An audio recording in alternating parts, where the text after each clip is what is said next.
Coming up on this episode of Good Teams Win, Great Teams Cover. I think I've got to say, Paul, we have got an absolute steal in the draft in Jonas Sanka. That kid is going to be a very special safety in this league. He's come in, he's started because Blackman got injured, we obviously signed to replace Taron Matthew. Sanka's come in, getting interceptions, pass breakups, picking up false fumbles. He's just making plays all over the field. He's like an absolute rocket out of a cannon when he comes downfield to tackle. Welcome to Good Teams Win, Great Teams Cover, Week 6 preview. I'm on hosting duty this week, mixing it up a little. Joe, Paul, how are we doing?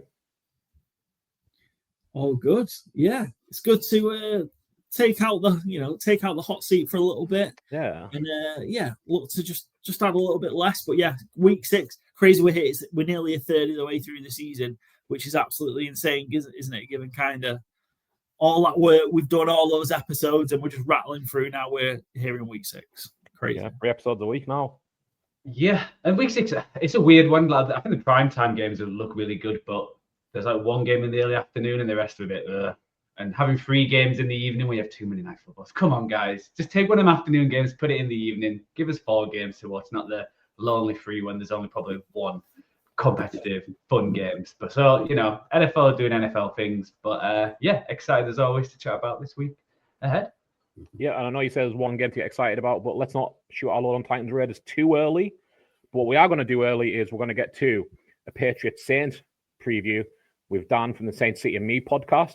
Paul met with him earlier to discuss that game, preview it, and do our 4-fold challenge. So we'll hand off to Paul and Dan now, and we'll catch you on the other side. Kicking off our NFL Week 6 preview, we've got Dan joining us from the Saints City and Me podcast. Dan, welcome back to the show. This is the first time we've had you on in season. You've helped with our preview and, of course, our fans on the clock draft with the fantastic videos that you might put together. But, yeah, great to see you. How are you getting on? I'm really good, thanks, Paul. Thanks for inviting us back on in season. It's an absolute pleasure. Doing good, living life, enjoying the season, getting to the London games, just doing what we do. And putting a pod out every week, which is a novelty for us because we used to do it sporadically, and now we've disciplined ourselves to record every Monday night, which, I'm supposed to be working on a Monday morning. I'm sitting there scurrying through the writers' articles to get any snippets I can to include in the pod. But yeah, I'm doing good. How are you guys doing? Yeah, good. Thank you. Look, it's the season. This is where the graft is. People don't see the grind in the background and what it takes to put it all together. So good to kind of hear you and Mike getting together every week, which is fantastic. I've got a vested interest in the Saints City&Me podcast. My missus is a Saints fan, so good to kind of hear that outlet for it. And think about it's kind of, I've got like 2.5 years ago maybe when I sort of first came across the Saints City&Me. Loved it, even though I'm not a Saints fan. And yeah, you might do such a great job. Always a great laugh listening to you guys, no matter how well or badly it is going for the New Orleans Saints. But we've got a winning football team this week, and we'll get into this that. week. Yeah, appreciate it. Yeah, it is this week. We've kind of timed it right. But for the benefit of those who may have not come across the Saints City&Me podcast before, do you want to just tell our viewers a little bit more about it, where we can find it, and what you might get up to? Sure. So we started a podcast in May 2023. Mike and I had just come back from Jazz Fest in New Orleans and decided that we wanted to do a podcast, not necessarily focused just on the Saints, but giving people some experience of New Orleans as a city, because it's, as you saw from the Super Bowl this year, Paul, it's a fantastic city to visit, full of culture, so many amazing people.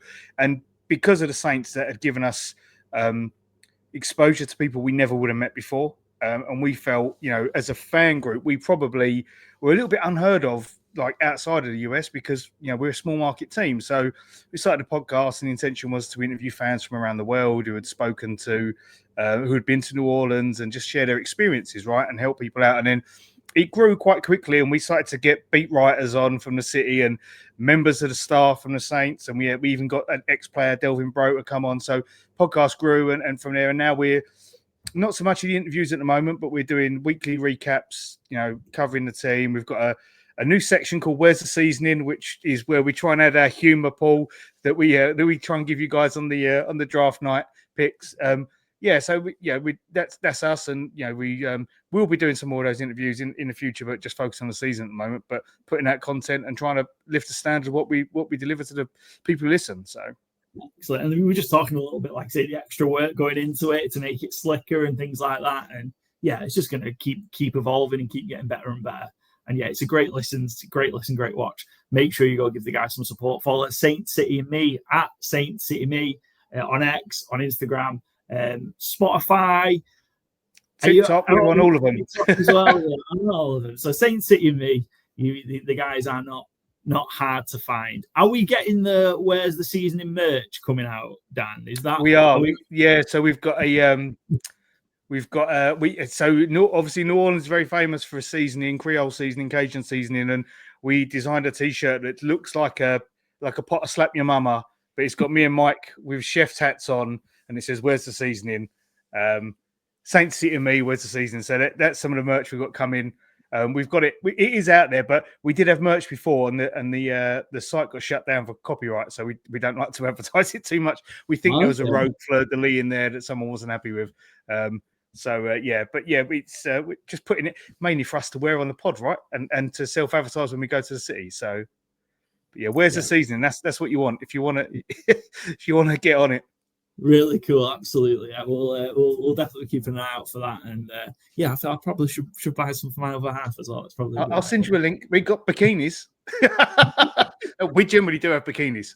Excellent. Anything Michael on one side and me on the other, but it's our humour, Paul, that it fits right into it. So it absolutely does. Excellent, good stuff. Again, go follow the guys, go follow the show, and give it a watch and listen. It's fantastic. And we just mentioned there we have a winning football team at the minute. So first win secured last week.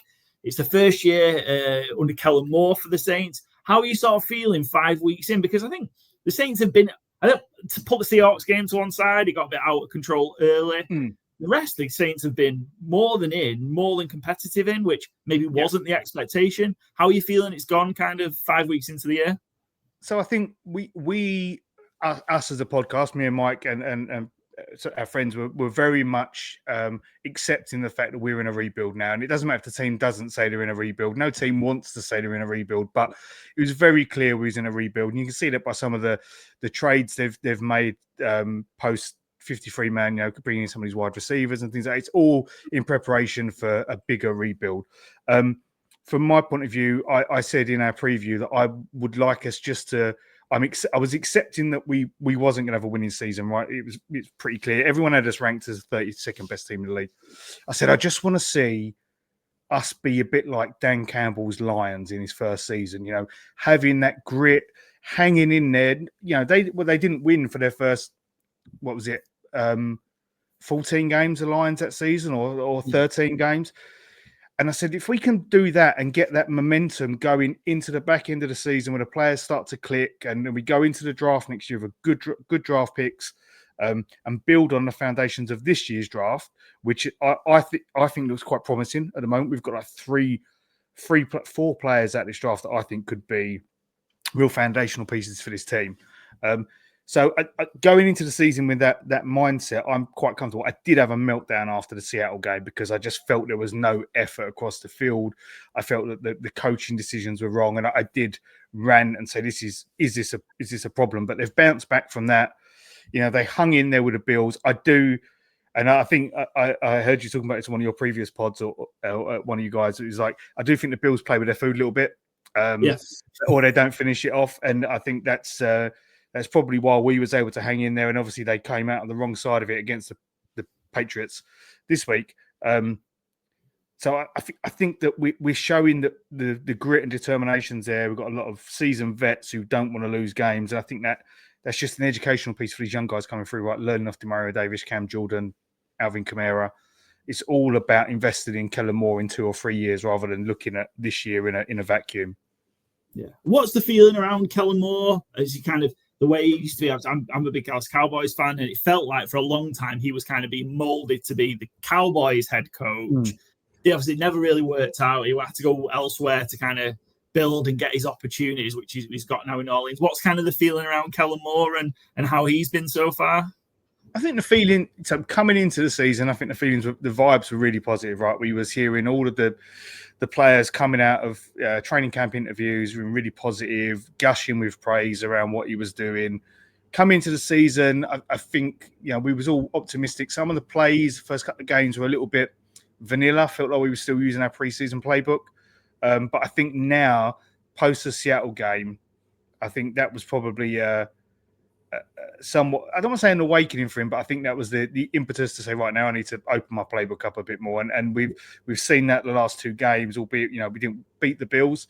And we've seen him, open it up and be a bit more experimental. We're seeing a slow shift to youth. And I think that's very deliberate. I think he started the season off with the older guys and he's looking to bring them in. But I think he's very big on development rather than, he's like the anti Sean McVay, right? Sean McVay just and Snead just want to go out and draft, just want to go out and use picks historically to get established players. I think Kellen Moore is a bit more of I'm going to develop my quarterback, I'm going to develop my team, and I'm going to coach them up. So I think that kind of attitude brings positivity, and I think you're seeing that it was steady. The Seahawks game brought us down a little bit, but it's like a rebound now, and we're not naive. The win last weekend wasn't without issues, but at the same time, it's like there is things to be cheerful about here. Yeah, absolutely. Yeah, I think for sure, and like I said, I think that them being 0-4 through 4 weeks was harsh. I think so. I thought they were in that that chance to kind of tie or win the game against the Cardinals in week 1. They were right there with the Niners in week 2, and then the Bills. They could have been ahead kind of in the third, fourth quarter against the the Bills, and the Bills have dropped a game since, but they're one of the best teams in the league, and you were doing it in Buffalo. So I think we hung in there with them. So right there with them, and very, very impressive. Win last week, and you mentioned it didn't come out without its issues, but I think one bright spot for sure from watching the Saints as we've seen so far, Spencer Rattler. He said last week he's not playing losing football. He's taking care of the football, doing the right things. He's played winning football last week. Glad he got his first win. That's 1-10 he is now, so great to get a first win. How are you feeling about kind of the quarterback position? Because there's still Tyler Shough kind of sitting there in the background as well. Yeah, I mean, going into the season, I was fully on the Tyler Shough bandwagon. I wasn't a big Spencer Rattler fan, and I've been honest about it. I haven't been a Spencer Rattler fan since he did QB1, which is probably a little bit unfair of me to judge a 17-year-old kid on saying the wrong things. And I'm turning that boat around. Yeah, I think he's not losing games. He's not going to lose. Hang on, let me correct myself. He's not doing things that are causing them to lose games. That is other things around them. He's doing things to keep them in there. He's not doing, last year he's a sack machine. Like you literally could have, I would have taken the over on him getting sacked if I could bet it every week because it was just relentless. And this year he's cleaned that up and he's getting the ball out quicker. I think there's still work to be done on placement. And I think you're seeing that with some of the drop passes and things like that. But he's definitely growing into the fact that I think he's my view long term is he's a very, very, very good backup, or he's going to be a player that sits around that sort of lower echelon of starting QBs within the league. And he could, my pro comparisons like Gardner Minshew, right? You can move around, but I don't think he's a franchise QB, but I think he's doing enough not to lose the job, and I think he's doing enough to serve up what we need, and that came through. And I think one of the things I like is whilst the passing numbers aren't up there, but look at Drake May's numbers; they're not a great deal more than Spencer Rattler's. I think that's a league thing, right? Passing is down this year, but what I did like is the fact he started to use his legs a little bit more. He's making good decisions when he's running. He's seeing it open up. He got 49 yards the other week in the run against. I don't know if that's against the Giants or the Bills. He's putting up good numbers there, and he's not making mistakes, right? He's not turning the ball over. He's not fumbling. He's had one pick all season. He's had a couple of picks that got called back for PI and holding and stuff like that, but one interception. He's not taking sacks. I think it's all positive from that point of view. But I still, if I still wouldn't surprise me if to see Tyler Shuck come in at some point, because I think that they're going to have to see what they've got with him before they make a decision going into the next draft. Yeah, for sure. I think, like I say, I've been impressed with Spencer Rattler. I think, like I say, he just seems to be making the smart decisions, and he's just not making the critical errors maybe that we saw at times when he was kind of thrust in. Last year, he would step into sacks and stuff like that last year, and you just like there was no pocket awareness at all. But this year, it's improved massively. And it developed, and I saw how Kellen Moore was able to develop Dak Prescott, in Dallas, and I'm not saying that's going to be the same with Spencer Rattler, but he's capable of doing that with quarterbacks, and we saw him work with Justin Herbert. I think elements of Jalen Hurts' game as well, or how heavily criticised he is as a passer, have really developed. So I think there's definitely the body of work there to suggest that with Spencer Rattler and with Tyler Shuck, he's going to make them better players, which is ultimately what you're after. The defense kind of bowed up last week for sure against the Giants. Forced, I think it was 5 to. I say forced. Jackson Dart gave them 1, and then another 4 they forced. Yeah. Forced. How's it been again from a defensive perspective? Obviously, McKinstry made the highlight plays last week in particular, but how's that kind of defense developing? Because that feels like has to be the strong part. Over the rest of the season. I think obviously we've been without Chase Young all season. It was only supposed to be a minor injury, and he hasn't played in 5 weeks. Demario Davis is third in the league in tackles this year. He's showing no signs of slowing down. Pete Warner is a solid complement to him, although we've got a young player called Danny Stutzman that we drafted that everyone is very keen to see on the field, to the point where people are saying, well, maybe, if we're sellers at trade deadline, we could probably move on Werner and put Stutzman in to develop. We're shifting gradually to a 3-4, which obviously that's going to take time. I think I've got to say it, Paul. We have got an absolute steal in the draft in Jonas Sanka. That kid is going to be a very special safety in this league. He's come in. He started because Blackman got injured, we obviously signed to replace Tyrann Mathieu.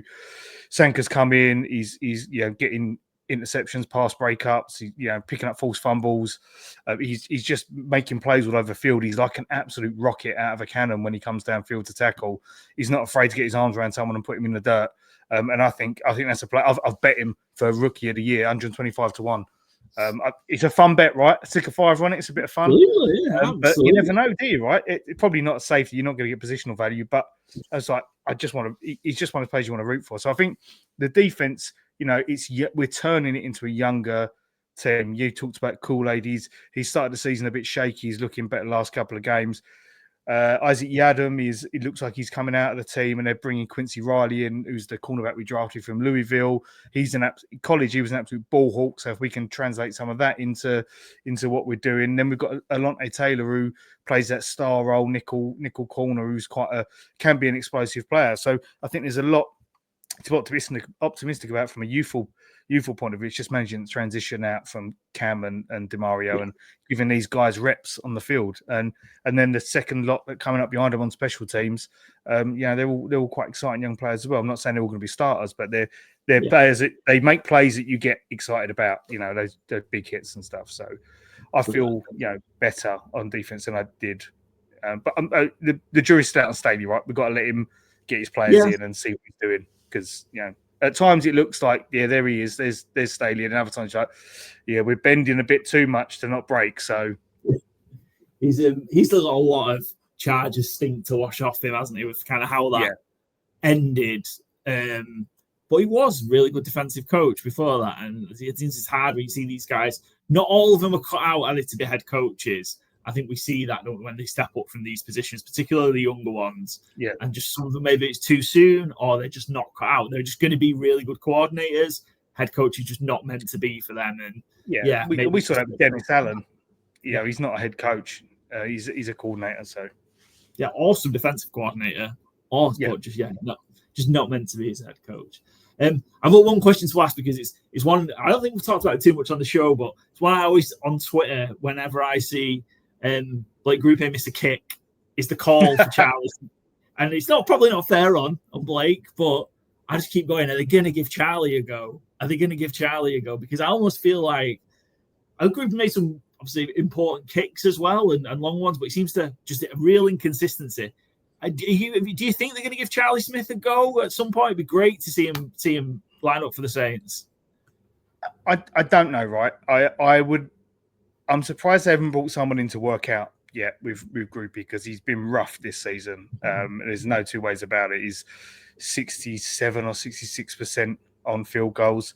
I have said, my concern with Charlie is he's got the big leg, and in preseason Charlie was missing them, and then came better towards the end of training camp. Groupie was 100% all through training camp. Gone into season, Groupie's gone down the toilet, and Charlie's there. My only concern with Charlie Smith is he hasn't ever kicked even a kickoff in a regular. He hasn't played in college or anything in a game that's got any real meaning behind it. So whilst I understand, he's played at Croke Park and stuff like that when he was playing Gaelic football and stuff like that, it's like, but do you know what? They could put him in and he could absolutely flourish. So they've got to make a decision with grouping.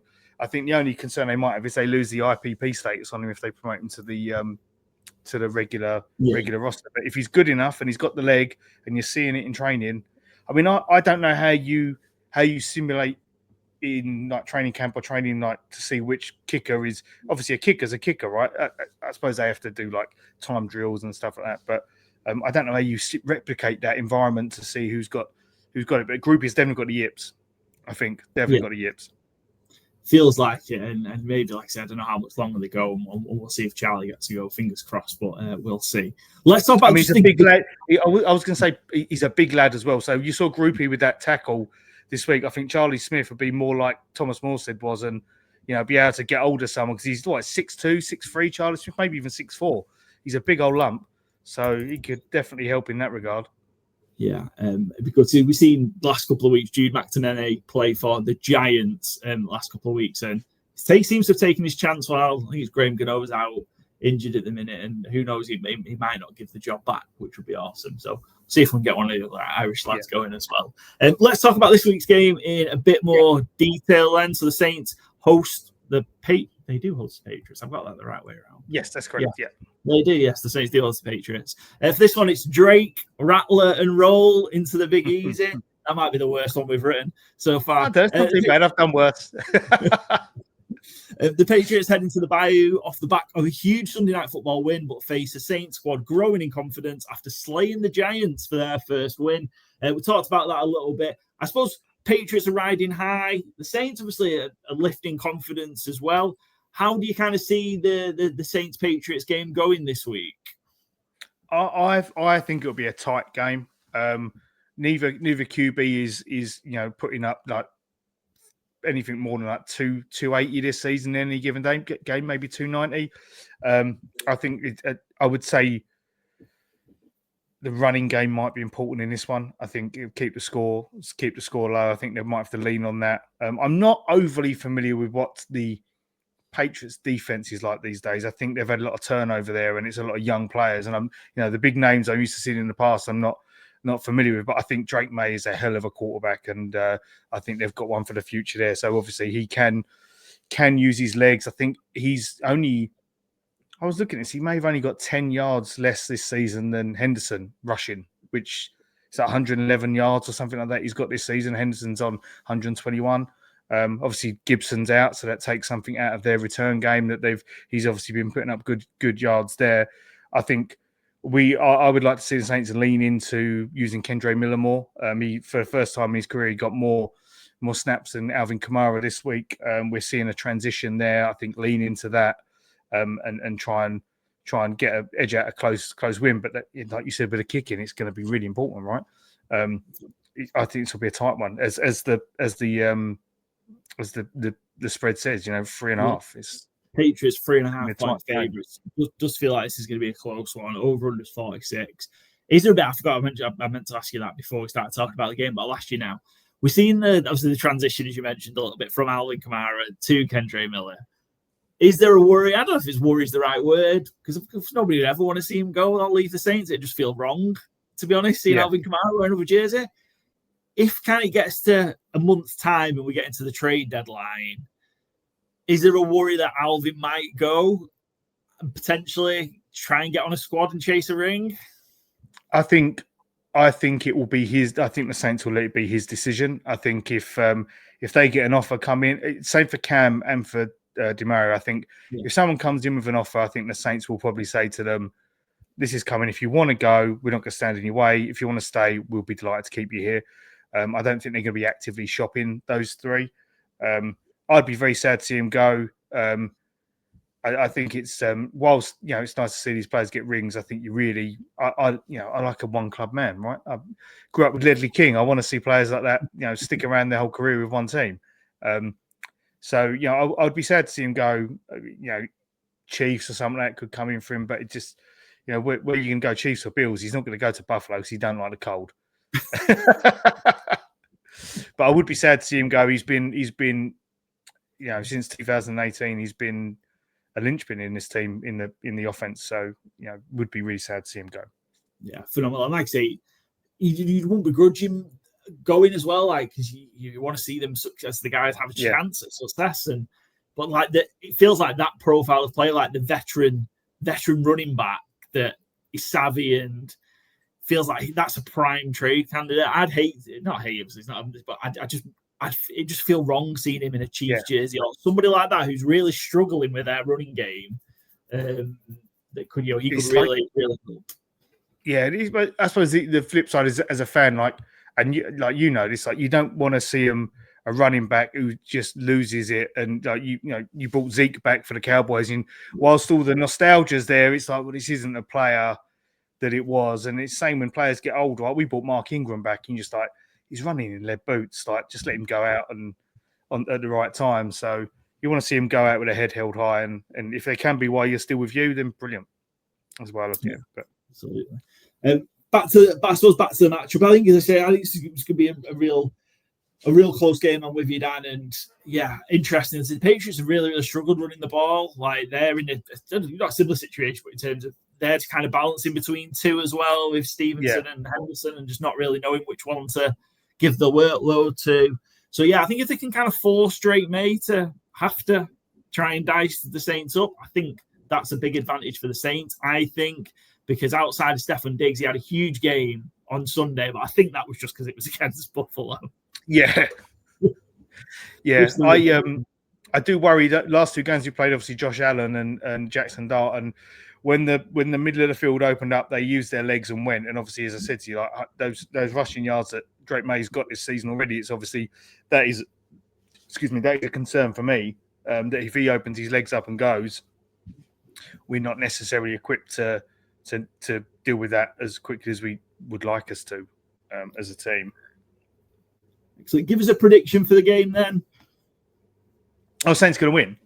Obviously, yeah. It's going to be tight. Saints going to win. Saints are going to win, and I don't know about score. Maybe I don't. I think we need to pin them down. If we can get I'd take like a 21-19 or something like that. I'd take that. I'd be happy for me. Covers the spread. Cover the spread, cover the under. I think this is a prime, I suppose we look for these sometimes. It's a pattern of betting around letdown spots. So the Patriots, close game last week against Bills, but it's relatively big upset. They were 8-point underdogs last week. And when those underdogs have a big win and then play, maybe like a more competitive game on paper in terms of, it's only 3.5 point spread this week and a closer team in terms of opposition, then we tend to see high rate of them being upset or them not following through from a big win. So I think it's a good spot for the Saints to go back to back here and get a second win on the board. Yeah, back-to-back home games as well is nice. Gets the crowd hopefully should be still buoyant from last week and carry that through into Chicago the following week. So and that's a weapon, right? For the Superdome's a weapon. Like if you get the team's competitive, if it's in games, close games, picking up a few wins, the Superdome itself is a weapon. So, exactly. Home games for sure. Excellent. Right, Dan, you're going to take on our fourfold challenge. How are you feeling about taking on the fourfold challenge? As I said to you before we started recording, I don't normally bet spreads or over-unders. I normally I bet touchdowns and stuff like that. So, this is new for me, and obviously I bet predominantly on the Saints. So I've given it a go. I've got some here that I've got some rationale behind, and others just Hail Mary it. Yeah, well, that's the way to do it. Like I said, I was telling you before, we've not hit one so far this year, and we're at it every week. So I don't think having any more knowledge or experience in betting these type of bets helps, because it clearly doesn't help us. So we had a good week. Doesn't last help me week. betting the Saints either. Well, we had a good week last week on the show overall, but we still can't hit a fourfold between us. But let's hear what you've got for us then. So let's start with your favourite then. Who's your favourite of the week? I'm going to go with the Rams, as much as I don't like the Rams for obvious reasons. I think they've got an extra couple of days rest after screwing up against the 49ers. The Ravens probably not going to have Lamar. Their secondary is looking not great. They've had to sign Chauncey Gardner-Johnson this week, and anyone doing that is desperate for something. And then I just looked at CJ Stroud. He had as many incompletions as he had touchdown against them last week for the Texans. So I fancy the Rams to do Rams things and cover this one as the favourite. That's my favourite here. Great logic. Rams are 7.5 point favourites. Yeah, the mini buy is a huge factor. Ravens are still really banged up. Cooper Rush again, I assume, and the defense. I just think that young D line at the Rams as well with Verse and those guys. I just think, Fisk and those guys. I think they've got this one. The Rams quite comfortably as well. The Ravens are on pace to have conceded the most points in NFL history. So the Panthers set the record. Panthers defense set the record last year with 530 something. The Ravens are on pace to concede over 600 points, given how weeks 1 to 5 went. So you don't associate a Ravens team with that kind of defense, do you? I always think of the Ravens as being a defense first team, like a aggressive, hard hitting team. Absolutely. We're going to be watching that game on Sunday. We're off to a Ravens UK fan event in Manchester, and so that game will be on. So I was really looking forward to it when we agreed to go weeks ago. Sorry, that's terrible. I'm still looking forward to going, just to be clear. When it was like Lamar and, it was Lamar against Matthew Stafford, for example, that's a much more attractive proposition than Cooper Rush against that LA Rams defense. So, yeah, it'll still be awesome, I'm sure. We'll have a great time. Who's your favourite underdog of the week? I'm going Homer. I'm taking the Saints. Of course. Excellent. It was never in doubt. I almost put it in on the sheet before we started recording. So I just think it's that 3.5 is tight. Yeah. And I think we've hung in with so many teams. And then you saw what we did with the Giants. I think there's a chance we can do it. Just a couple of things go our way. I think we can take it. Yeah, I'm a sucker for a 3.5 point underdog. It's just the extra half. Where like so many games decided by field goal. So yeah, I'm a sucker for a 3.5 point underdog. They give you two of those for being the home team, didn't they? Vegas, or 1.5 just for being at home. So it makes it even narrower. So there you go. Yeah. So Saints plus 3.5. Yeah, I like it. Hit us with your under. Where are you thinking we might see a bit of a struggle for points this week? I'm going to go Chargers, Dolphins, under 43.5. Yeah, under 43.5. What made you kind of look at this one, Dan, for the under? I think the Dolphins are really bad, and I think the Chargers are like 1-4 on hitting the total this season. So between the two of them, and then you take out the running back who's injured, and they're bringing guys in off the street. Najee Harris can't even get the starting job on the depth chart by looks of it. It's like, I can't see a lot going on here. And I think, I'm sure they'll lean on Keenan Allen a lot, but I can't see this one being a big scoring game. I just think both teams you got one team chasing what they want to be, and the Dolphins, I think Mike McDonald's is imploded, right? Yeah, I do. Feels like, and they kind of blew that game last week. I kind of thought he might have bought himself a bit of breathing room if he managed to get a win last week against the Panthers when they were cruising, and then just fell apart. Well, Chargers as well. The Chargers all lines. It feels like it's completely decimated. They're missing the 2 tackles. Hampton's just gone IR, as you mentioned. So yeah, feels tough, and it really showed in the first game last week against the Commanders. They had a good start and then just got nothing the rest of the way. So yeah, I like that under 43.5. And yeah, you're right. Miami just do suck. So that's let's get down to it. Yeah, that's just where they're at right now. And Where do you think where you hitting the over this week? What do you like for your for the over? You're going to like this one. You're going to like this one. Cowboys, Carolina. Over 49.5. There's a lot of points. It is a lot of points, but it's the way it's been going. I got this stat. Panthers are 7-10 on overs in the last 10 when I was doing my research. Hey, you look at bringing the stats as well. I like it. Yeah, and you think Miami put 24 up against Carolina and lost, and I'll give you your due. Dak's playing out of his mind this season, so he's second best QB passing wise in the league, and then you sprinkle in the Rico Dowell revenge game, and you got a perfect recipe for a high scoring game. And I'll give you another stat. You'll know this anyway. Cowboys are third in EPA on offense this season, so all trends towards a high scoring game. I think. Hoping a couple of the old linemen will be back this week for the Cowboys as well. They were down 4 of the starting 5 were missing last week against the Jets, and they're still missing CD Lamb for a little bit. But yeah, George Pickens. Yeah, I'm not being funny. If the Panthers implode, you can get 49 on your own. Might be able to just cover it. Yeah, that is the case. But yeah, we're still not great defensively, the Cowboys. So yeah, Rico Dowdle, such a huge game last week. So that was Byron's 40-1 bet he hit last week. He had Rico Dowdle most rushing yards for Sunday last week and absolutely pissed it. So yeah. You say about your defense, I think they're 32nd on EPA.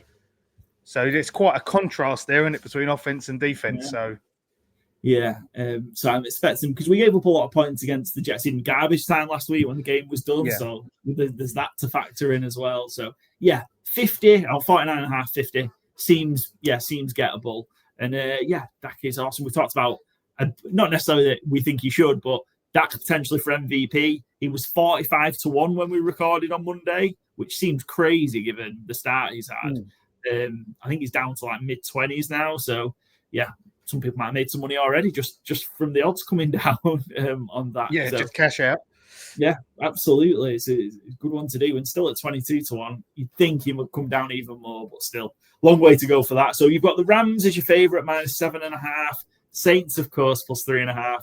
Cowboys, Carolina Panthers over 49.5, and Chargers, Miami Dolphins under 43.5. I like the look of that, Dan. I think he's got a good chance, as good a chance as anyone. I'm going to back it. Even though I don't normally bet these bets, I'm going to back it because I've got it. I've put my money where my mouth is. Absolutely, you got to cheer it in. So yeah, comes out it's you somewhere around 12-1.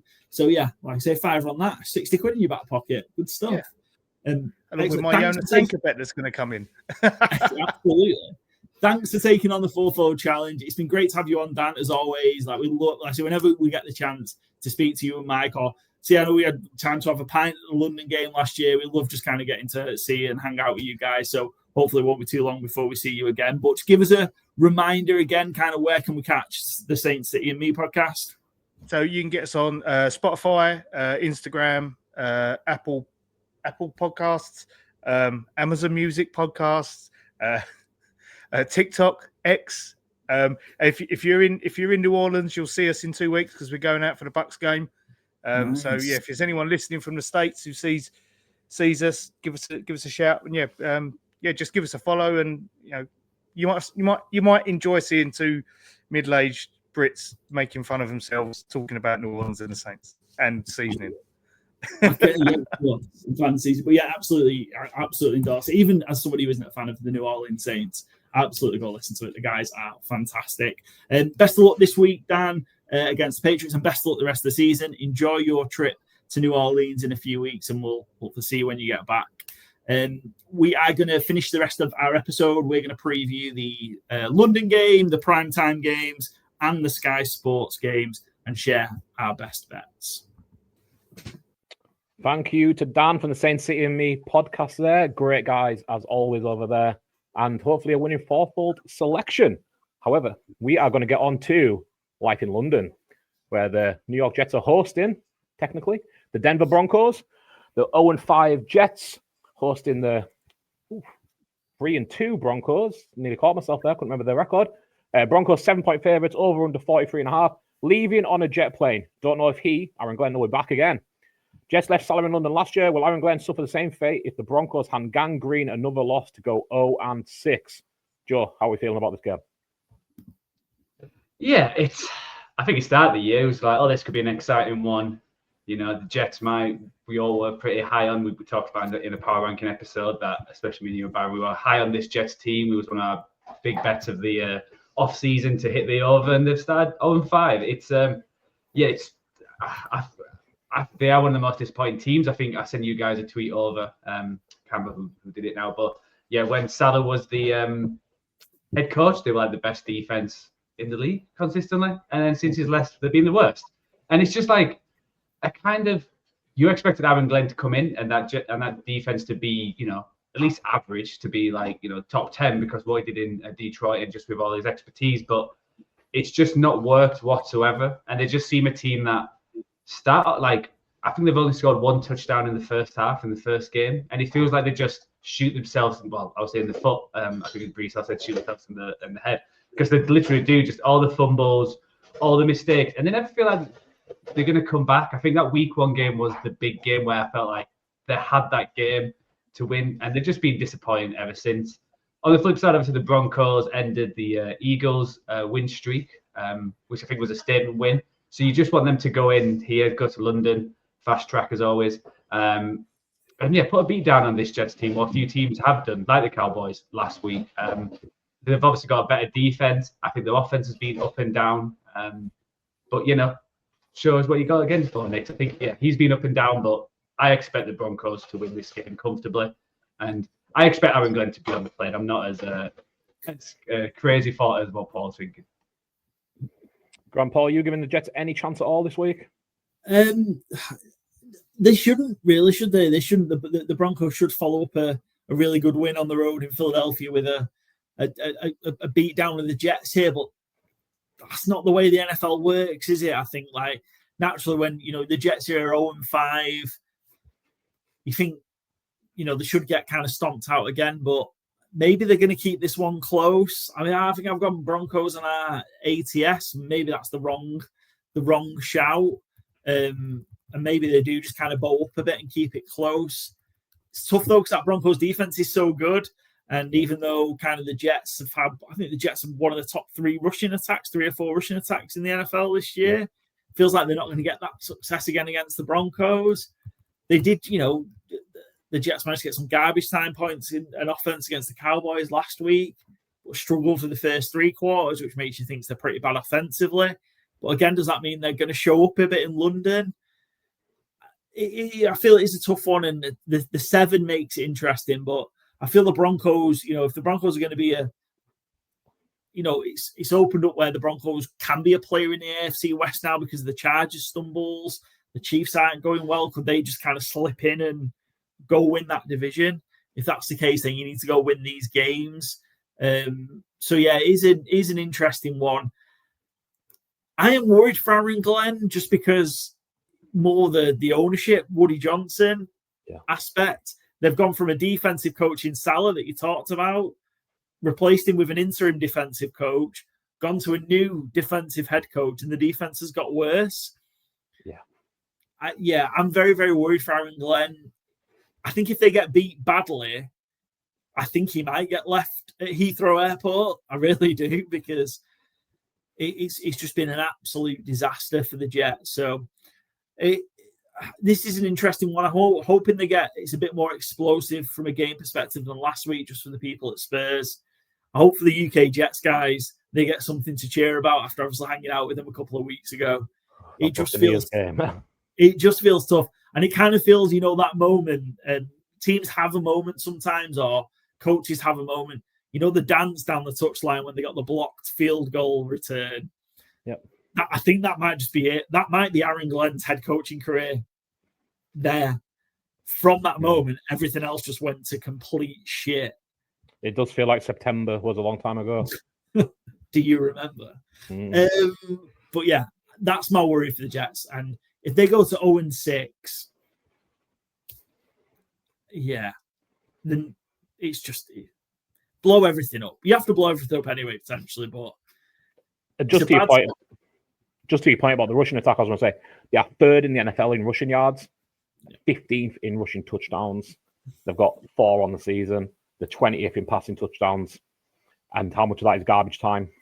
Yeah, tough when you're a Breece Hall fantasy owner as well, like I am heavily. Yeah, and Justin Fields was a bit. He came out kicking a little bit today about some of the stats about length of time to throw. He's just focused on winning games, and I always find it a bit lacking credibility when people come out and say that when they're 0-5. Just crossing sports a little here. Sean Dyche had his overlap interview earlier this year, and his big thing was like, I don't need a philosophy on football. I'm about winning. It's like, yeah, but Sean, these clubs don't fire you because you're winning too many games, mate. Like, if you're not doing the basics right, then you have to win. As soon as you don't have anything to fall back on, like Justin Fields doesn't really. I mean, he's a great fantasy quarterback, sure, but that's not going to keep you in a job in the NFL for very long. I think this is, maybe not this week, but it's kind of shit I'll get off the pot for Justin Fields as well as an NFL starter, I think. Let's have a look at what our bets for the week are, though. I think you're first, Paul, so what have you got? I've gone under. I think that Broncos defense will kind of tighten down. Is my gut feeling of what's going to happen. They did a really good job last week against the Eagles, I think, even though Jalen Hurts had like 280 odd passing yards. Actually, a lot of that was just kind of moving it between kind of like the 20s, not really in danger of kind of scoring. So I kind of think the Jets will be able to do that. The Broncos will be able to do that again. I think they're just going to be able to pressure Justin Fields, and they're disciplined enough to not let him out from a rushing perspective, not let the rushing lanes happen. So my gut is that the Jets, certainly for most of the game, are going to be kept pretty quiet, and I think more a business-like performance. I'm not expecting the Broncos to go and score tons of points either, even though this Jets defense is pretty bad. So under 43.5. Then we had an over last week. Then we had an over in Dublin. Then we had an over just the over last week. So one of these London games is going to hit the under, and I'm not expecting it to be Rams-Jags. So under this one. Can't argue with that scientific nature. Slow trap this week. Yeah. I have gone Mason Taylor anytime touchdown 3-1. I think he's one of the few standouts on the Jets, especially on the offense. Last 4 weeks, his yardage has gone up. He's yet to score his first career touchdown. I think he's becoming a favoured weapon of Justin Fields, along with Garrett Wilson, obviously. Allen Lazard hasn't made the trip, which improves Taylor's odds of scoring, in my opinion.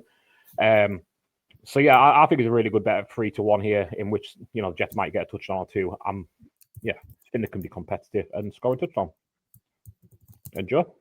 Yeah, I've got, I'm leaning on Byron being the host. So I'm, choosing one of his favourite players. I've got Marvin Mims, anytime touchdown scorer and 50+ receiving yards. It's a weird number. It's 31-4. So 7.5. Yeah, basically. Strangest number I've seen. 31. It was like 7 points. It was 700 plus 775. I think like Mims could have a big game here. I think, we've seen especially the pass defenses not being up to snuff for this Jets team. I think it's quietly going under how bad Sauce has been playing this year, or how good he's not been playing, especially getting that huge contract. There seems to be a few players. I think the linebacker, not Franklin. Is it Franklin? Can't remember. Who got big money for the Jets? He's having not a great year as well. So everything's just not working for them. Obviously, they're trying to shut down Sutton. There's Franklin, but I think Mims could pop off, and with his speed, he just has to catch one of them on a big deep ball, or even something of the middle. I think they've been great tackling as well, the Jets. So I'm thinking a big Marvin Mims game, and just added in the 50 yards just to top up the price, because for me, Mims is not one of them who's going to score like a 5-yard passing touchdown. It feels like he's going to be a long one. So why not add some of the receiving yards? Well, you don't need to hear me say that. I love it. It's Marvin Mims. Of course I do. At 8-1, basically. I think that's a great price. So certainly got, my attention on that one. Moving, we're staying course side, but we're going our course side. We're going Duval. Duval defense looking to ruffle some feathers. Jags D aim to add to league-leading takeaway total as Seahawks look to continue recent road warrior run with 9th straight road win. Seahawks 1 point underdog here going into Duval, Jacksonville. Over under 47.5. Paul, how are you feeling on the game? Yeah, this is going to be a great game. It's an unbelievable road team with a really good recent home team. So, it's the unstoppable force against the immovable object, so to speak. I think I just stole that from Hulk Hogan and Andre the Giant. But yeah, I think it's the way it's gone with the Seahawks. Seahawks have been terrible at home. Under Mike McDonald, have been incredible. Yeah, I think it's 9th straight run. They're 9-1 on the road since Mike McDonald took over. That's an incredible run. And I think 5 of those games, they've been the underdog as well. So it's +1. It's a pick'em game. I really like the Seahawks here, even though the Jaguars have shown sort of strength at home. I think this is a really, really good game. I think 2 great offenses. The Jags have been, obviously, the key has been the turnovers for the Jags. I think from a defensive perspective, we saw that last week, Monday night in moments against the Chiefs. It was the turnovers, in particular, the turnover return for a touchdown that was the key play of the game. And can you continue doing that, averaging almost 3 turnovers a game? Is that something that's sustainable through a 17-game season? I don't know. But it's going to be key here because I think the Seahawks in the main, I think I've been, and maybe we have as a whole, surprised about how good Sam Darnold's been. JSN's electric. I think we were expecting him to be really good. Sam Darnold's played to an unbelievable level. They were very unlucky last week against the Bucs with a turnover that cost them the game. So I'm expecting a close one. I really like the Seahawks, though. Fair. Joe, how about you?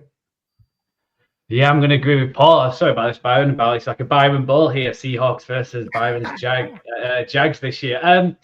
Yeah, I'm leaning Seahawks too. I don't know. I had my say with the Jags. I still have a slight doubt on Trevor Lawrence. But again, he did it on Monday night. I think he obviously played Monday night, and it felt like it was such a big win, and like the excitement and the exhaustion probably from that. Can you recover to play against a bruising Seahawks team?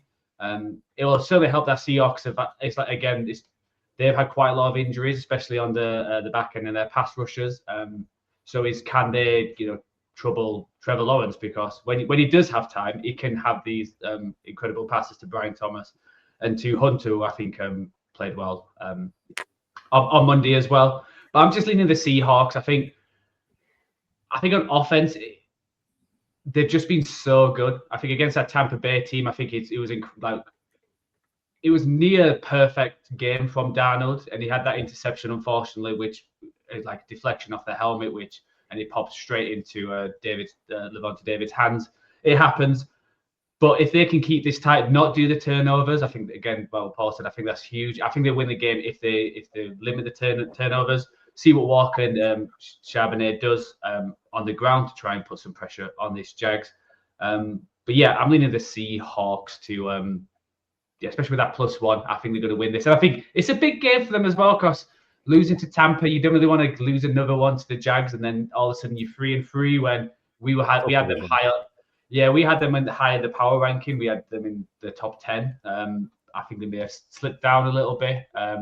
They went to 12 this time. So if they want to be that kind of top 10 team, which I think they can be, they need to beat teams like the Jags, and you don't want to lose further ground too. I think the Rams probably win this league this week, and the 49ers are already a game up and also beating them at home. So I think it's a big one. And just Jags, show us again. If they win this game, then I'll eat my words and say they are a contender along with the Colts in the AFC. So clip up. Yeah. Grand. Let's look at our bet. Who we got first? Paul? Yeah, me first. Over 47.5. I took the over on Jags Chiefs Monday Night Football, so I'm going to go over in Duval again. I think this could just be a really, really fun game. Yeah. I think that's kind of my vibe with it. I think the Seahawks obviously got involved in a shootout last week against the Bucs, showing they can put up points. Jaguars the same. Weirdly, I thought they were a bit lucky to win that game against the Chiefs on Monday. Even take away the crazy play to win the game with Trevor Lawrence falling over. The Stumble-Ruski. The Stumble-Ruski. How many times, coupled with Chris Jones on that play, which was also insane. But you'll wake him up.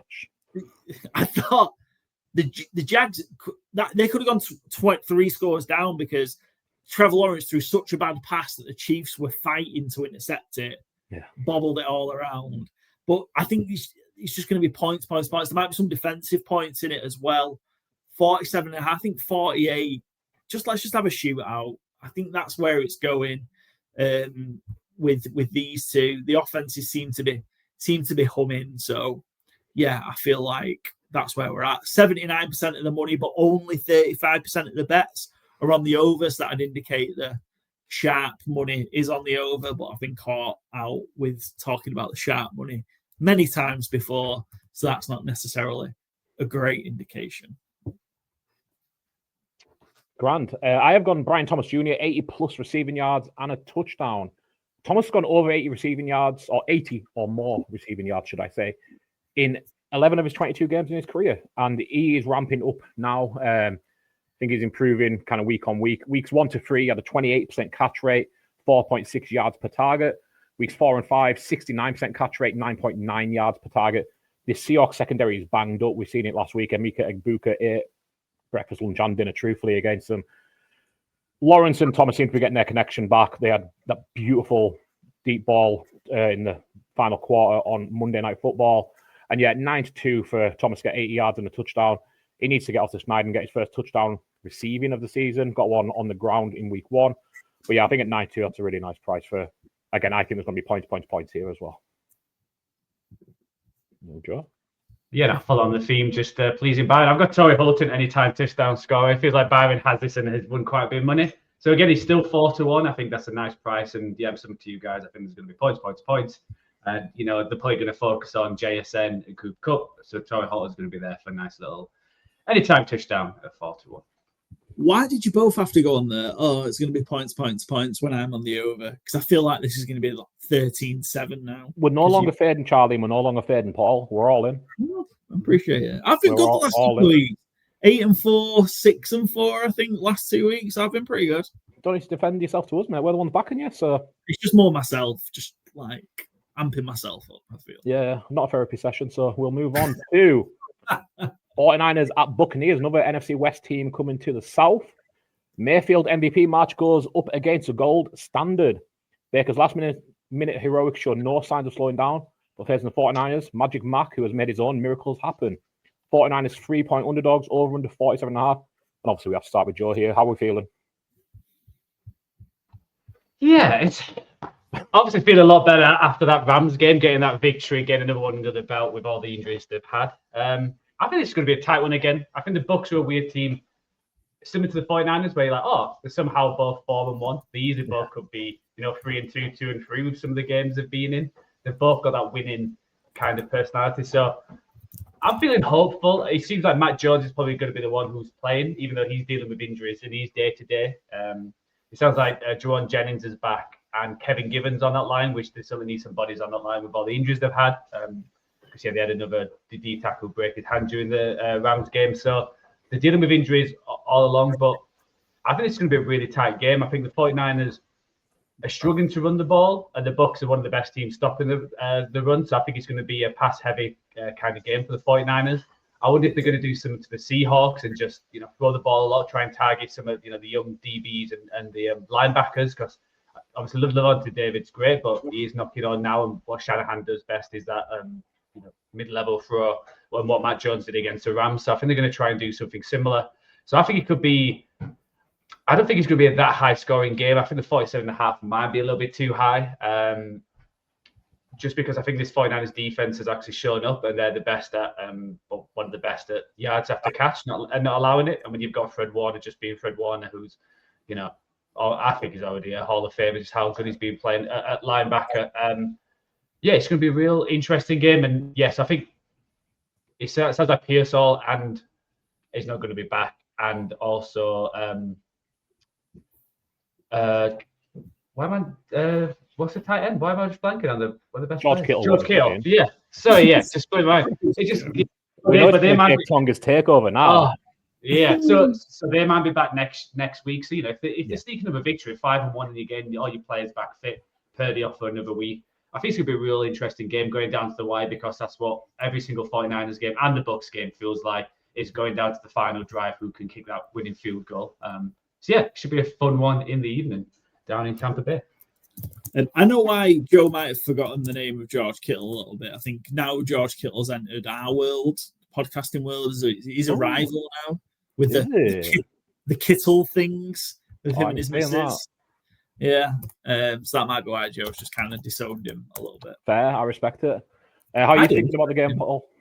Yeah, I mean, these two, like, how many more injuries are these two going to have between them? Like, two massively banged up squads. I think as a result, that makes the game really difficult to read.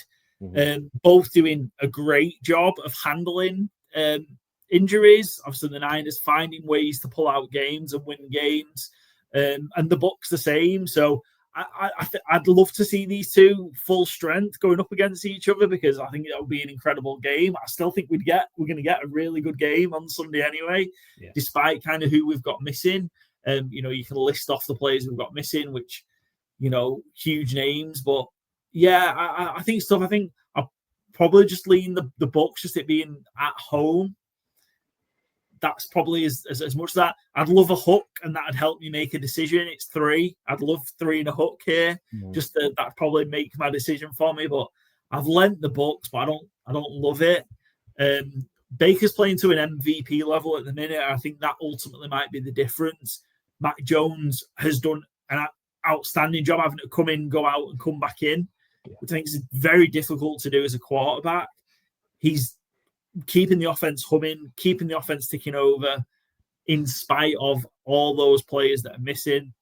I feel like that kind of Kendrick Bourne game is a one-off, though. I don't think you're going to get that multiple weeks in a row, and that's where I think kind of the Bucs are probably going to have the advantage here. So I'm leaning the Bucs. I don't love it, but yeah, I think the Bucs might win this one. Is there any concern if Kendrick Bourne does keep shining down the stretch, because he's just on a 1-year deal? Do you think come free agency you might have the Bourne ultimatum for the 49ers? Because they struggled paying the receivers in the last couple of years. Ayuk having a sulk, Ron Jennings having a sulk. Last thing you want is another one. So, excellent. Both these teams 3-2 against the spread. I think what kind of speaks to how these teams are playing. The Bucs are 1.6 points above the ATS. The 49ers are 1.4 points above the ATS over the season. They keep it very close to the line. And yeah, they're winning when they're meant to, basically. So I think this is going to be a really interesting game, like you guys do. Paul, I think you've got our first bet up for this one. Yeah, I've gone over again. I've just gone over. I feel like it's going to be a fun week this week. But Bucs home games over 7-3 in the last 10 Bucs home games, including the last 4 in a row. I feel like just with where both teams are, it might just be kind of air it out, throw it, just throw the game wide open sort of thing and see who's standing at the end. I was tempted both sides, but I think over is the play in this one. 47.5. Both teams can score. They've got the offensive playmakers. Again, even the 49ers with the injuries they've got, you've still got your CMCs that can move the ball quickly and in chunks.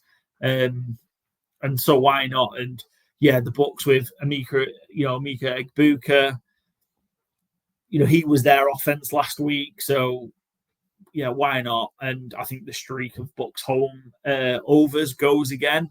48. I think this could be a late 20s, early 30s kind of game. So yeah, over 47.5.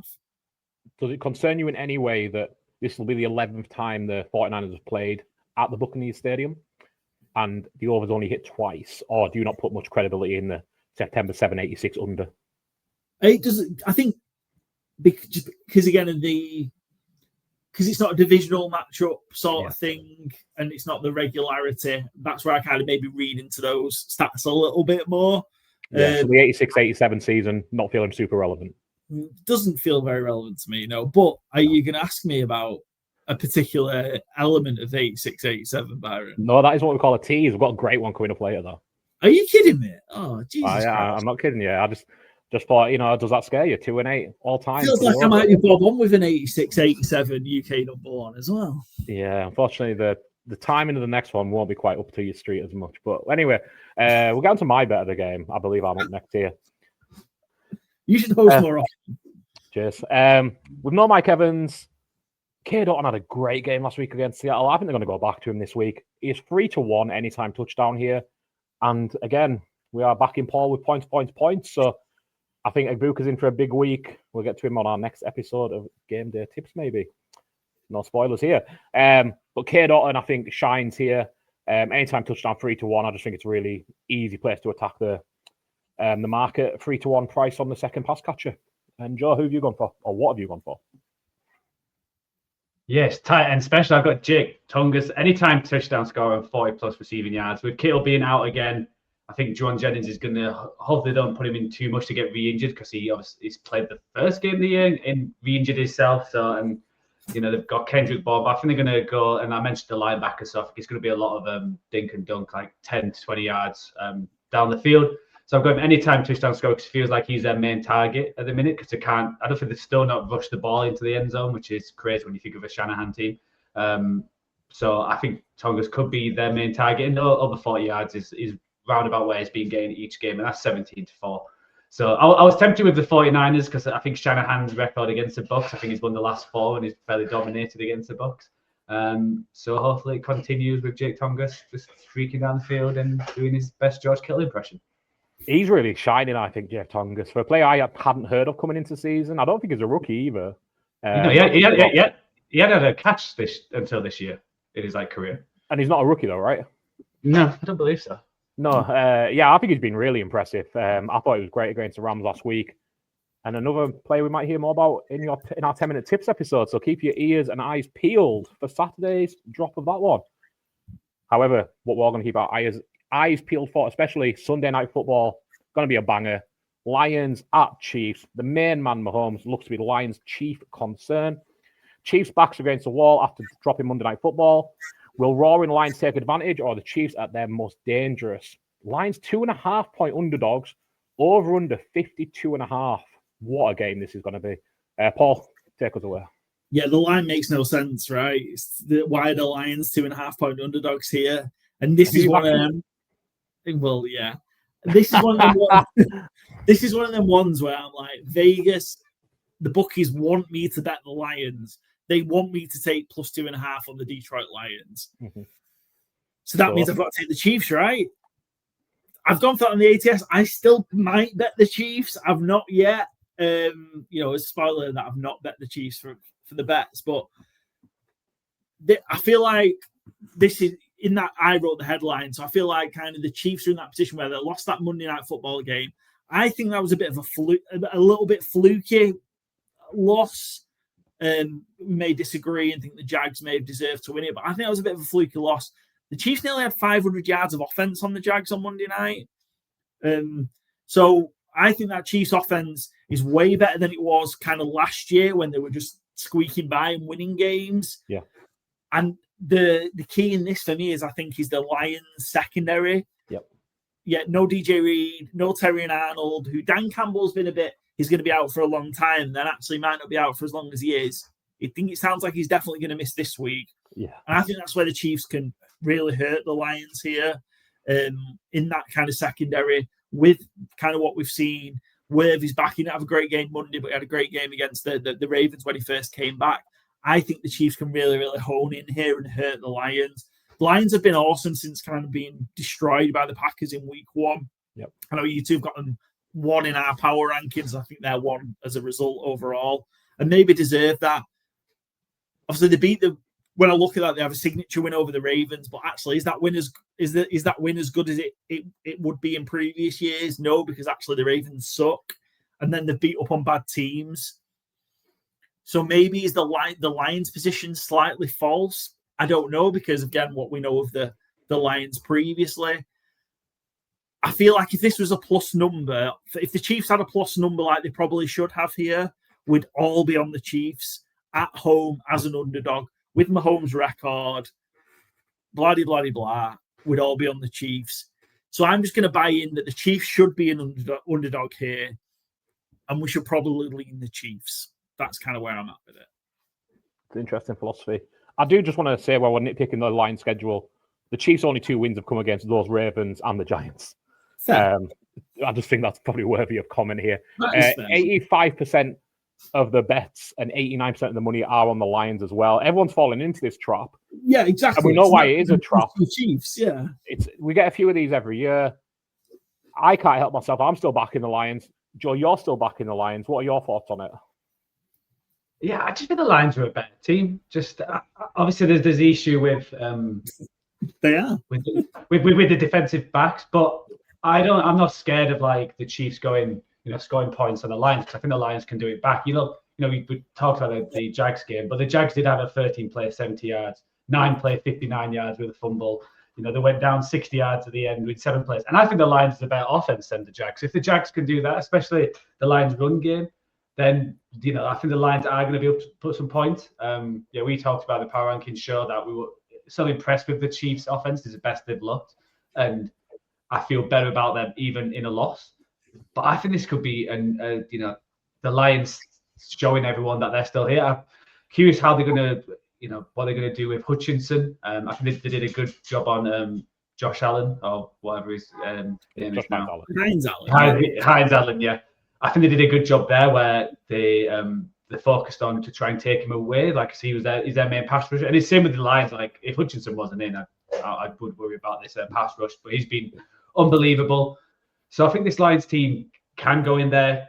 Again, it's that plus 2.5. I think it was the other way around. I think I would just go with whoever has the points, because to me, it wouldn't be an upset if the Lions beat the Chiefs in Kansas. They did it before a few years ago, and that was like, wow. The Lions should be favourites here. The Lions should be favourites here. It makes no sense. I just wondered, because like we mentioned the Monday night, the Chiefs actually looked good, and I agree. I felt like they had that game in the bag and just mistakes, and obviously the interception. Are the Lions going to be able to do that the same? But I think the Lions will be able to score points other ways. So I think it's going to be hopefully points, because the Chiefs were hitting some big plays finally as well on Monday night. So I wonder how like Thornton and Juju and Worthy could have big games, especially attacking them DBs back there. Yeah. And speaking of points, I mean, I'm sure Paul hasn't gone over again, but let's see what the bets of the game are. Yeah. Three overs in a row is a problem, right? Isn't it? Yeah. I feel like that's a bad place to be. I feel like I'm covering myself here with the fact that I've got myself in a spin of around. This should be the Lions. Everything says the Lions should go and shit pump the Chiefs here. So I'm thinking if the Chiefs win that, like I think they're going to win, it's probably going to be, they're going to have to score a lot of points. But if it's maybe how everything suggests it's going to be, the Lions shit pump the Chiefs can score enough points to cover the 52.5. So kind of that's where I'm at with it. I'm not fully confident in betting the Chiefs minus 2.5. And it just makes no sense. I'm going to bet Chiefs minus 2.5 because it makes no sense. And when we see those make no sense lines in the NFL, more often than not, it comes up that the make no sense side wins and covers. So I've just gone over it with this one to kind of cover both sides of it. Yeah, and just like I was just looking at the Chiefs' schedule as well, just the interest. Just obviously they've got the Raiders next week to get back on track. But then they've got Commanders, Bills, Broncos, Colts, Cowboys, Texans. So if they go 2-4 here, there's a lot more pressure on them kind of games coming up. So I feel like if they go 2-4 here, it's not a complete disaster. With it being an NFC game, you're not losing any sort of tiebreaker with it. It's not a complete disaster if the Chiefs do go 2-4 here. And even at 2-4, let's say, we might end up talking about the Chargers game a bit later on. Even if the Chargers get a win ahead and the 2 games clear again, the Chiefs have that home game against the Chargers. I still think the Chiefs will fancy their chances of winning the division, maybe. The Broncos are maybe the other side of it. But even if they went 2-4, it wouldn't be a complete disaster. Like, if they'd have lost that... if the Chiefs had lost maybe like the Ravens game, for example, that they won, that might have been a bit more damaging, even though it ends up being the same numbers, if you get my logic from the AFC seeding and things side of it. Absolutely. I have gone back to the well. Patrick Mahomes, anytime touchdown. It's still 3-1. It's working. I think it's come down from 9-2 to 3-1, but it's hitting 3 out of 5 games already this season. He's their leading rusher. He's their best rusher. He gets the ball when it matters, and he scores when it matters. It's a home game. I think, again, probably going to be plenty of points, going to be lots of offense. Yeah, give me Mahomes anytime touchdown at 3-1, and if you need more analysis, go back any of the last 5 weeks, and I'll have the exact same bet and analysis. Joe? Good work. Yes. I've got a Brashard Smith 30+ receiving yards at 3-1. I was actually impressed that on Monday he got the ball. He seemed to be like their main passing running back. You know, then they've got Hunt, but he's, you know, he keeps getting slightly older. And Pacheco's again another disappointing year so far. He's just not hitting the ground running. And Brashard Smith looked like he had a bit about him. So if Hutchinson has a big game, you know, big spotlight, and Mahomes just needs to dump it off to someone, I think that Brashard Smith could get up there. The 50+ receiving yards was 12-1, which was very tempting. That it goes from 3-1 at 30+ yards to 12-1 at 50. Yeah. But 50 seems quite a lot for probably the third running back who might only get in, you know, 6-7 times. Catches. Yeah, so you're hoping he gets the 2 big catches, because he looked like he had that burst when he played, especially at the beginning of the game. I think, especially if it's a close game, then I think he could be in. If there's like chase in the game, they might keep him out a little bit more. But 30+ receiving yards at 3-1. But yeah, if anyone's interested, the 50+ yards will quadruple your winnings. There's a couple of key injuries. Sorry, Byron. I know you're going to. Sorry, no. We're going to move on. But a couple of key injuries, I think, are key. I'm really interested if Taylor Decker plays for the Lions or not. Yeah. I know he's not been practicing. Had a rough go of it anyway. They got Dan Skipper from the practice squad. So I think that's a strong indication that Taylor Decker might not be a goer. And I think we might see a McNeil return this week, which obviously coming back off that kind of big knee injury, which could be a huge plus for that Detroit Lions defensive line. I wonder if it's a week too soon. He's only just gone back into full practice. But if Taylor Decker one's real interested, because I think the Chiefs might be able to go at that if it's Dan Skipper playing. Taylor Decker playing banged up was he had a bad, even though the Lions put, you know, the good game against the Bengals, he had a rough game against the Bengals. I wonder if the Chiefs might target that, or they should anyway. Grant, and with that we will move on. We are going to back to the South again. Monday Night Football. Got 2 Monday Night Football games this week. First one, Bills 4.5-point favorites heading into Atlanta, over under 50. Bills turning up the heat in Hot Atlanta. Falcons host Bills coming off a bye and a bounce-back performance on offense. Bills on the road after being punched in the mouth by the Patriots. Interesting game, this one. 4.5 points doesn't feel a huge amount for the Bills. Joe, how are you thinking this one's going to play out, though? Yeah, I struggled with this one. I think both Monday Night games are actually, they're both are good for once. It always feels like there's one naff one and one good one. But yeah, this one's really interesting. Like, obviously you would want to lean the Bills a lot, but 4.5, I think it's quite I don't know, did I go the Bills? I can't remember. You did. I think of the Bills. But I think it's going to be a close one. I think this one was like, I went back and forth constantly, because I think the Falcons are a really interesting team where they'll have a really good game, and then they'll play against the Panthers and not score against, you know, the Panthers. So you never know what you're going to get. I feel like Penix has been very up and down. Sometimes it's looking not as good as end of last year, but like getting to there. And then again, they play the Panthers and they don't score any points, and Kirk Cousins is coming in. So I think it's how the Bills respond. I'm guessing they would have liked if the Bills had beat the Patriots, so they could have been the team to like have that. They're like a bit too big for the boots. So they might come in with something to prove. I do worry about that Bills defense. I think the bet you're going to talk about, I love that one, which I was going to do something similar, where I think they're going to be able to throw on them. And yeah, I'm starting to worry about the Bills wide receiver room as well. It feels like unless Josh Allen can do something special, there's no one like really standing out and getting wide open. I feel like Coleman had a decent game against the Pats. You know, Shakir's always there, but there's no one like that true number one where you're like, the game's on the line. Everyone knows you're gonna throw to him. Yep. But and he's, you know, there's plenty of players in the league. We just talked about Ibuka, JSN, all them. The Bills don't have that. It is just Josh Allen, and this Falcons defense has actually been better than we expected. I think like number one in DVOS, something crazy like that. I don't think they've played to that level. I don't think they've been like that like shut down defense, but they're a lot better than they were last year, and that's a huge plus. So if they can keep it tight, yeah, it's a really interesting game. The 4.5 was like dead on where I was like, like I struggled to choose a side, but I did ultimately go Bills that to bounce back and again show people like we are the truth. Because if they lose and the Patriots win, the Patriots will talk about that game as well. You know, the Patriots will go above them. So it's it's crazy how one Sunday night football changes the script of the AFC East. Absolutely. Paul, you any strong take on this one, or are you thinking an interesting one as well? Yeah, I think it's been an interesting game. I think for this one, I think this is the Bills bouncing back from Sunday night football. They've dawdled through 2 home games in a row there against the Saints and the Patriots, and then ultimately it's cost them against the Patriots. On the flip side, the Falcons, this might sound crazy. I said they were on the bye last week. I don't think that bye could have come at a worse time for the Atlanta Falcons. They had the shutout against the Panthers, righted themselves against the Commanders, and then off. I kind of feel like they needed the momentum to carry on.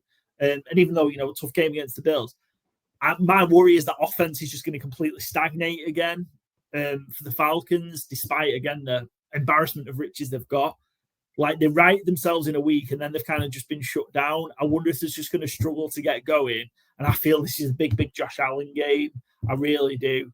I think in these kind of games, this is the one where he takes over. He's going to have, he has a couple of rushing touchdowns. He makes the big plays, does it all by himself sort of vibe. I think the Bills, that game against the Patriots is a big wake up. You can't just stumble through the regular season. This might be a race now for the division. You need to get your act in order. And I think Bills all the way for me. And so I don't want to spoil the bet too much, but that's where I'm at from a bet perspective. Well, let's load it up. Yeah, Bills. Bills minus 4.5. I think this is going to be a backwards game for the Falcons. I think the Bills are going to absolutely shit pump them. Fair enough. Before we get onto my bet, we're going to have it on the screen here, but I do have a little trivia question for you on the back of the Bills' defeat last week. Do you know what the last week, last date, whatever you want to call it, the last time the Baltimore Ravens, the Kansas City Chiefs, the Philadelphia Eagles, and the Buffalo Bills all lost on the same NFL game week? Oh, wow. And then there's going to be a follow-up question. Would you believe it? Cool. So what year? You can give me the year if you want, yeah. Or you can give me the game week, whatever you'd like. Eagles, Bills, Ravens, and Chiefs. I'm going to go 2014. Oh, I was going to say 13.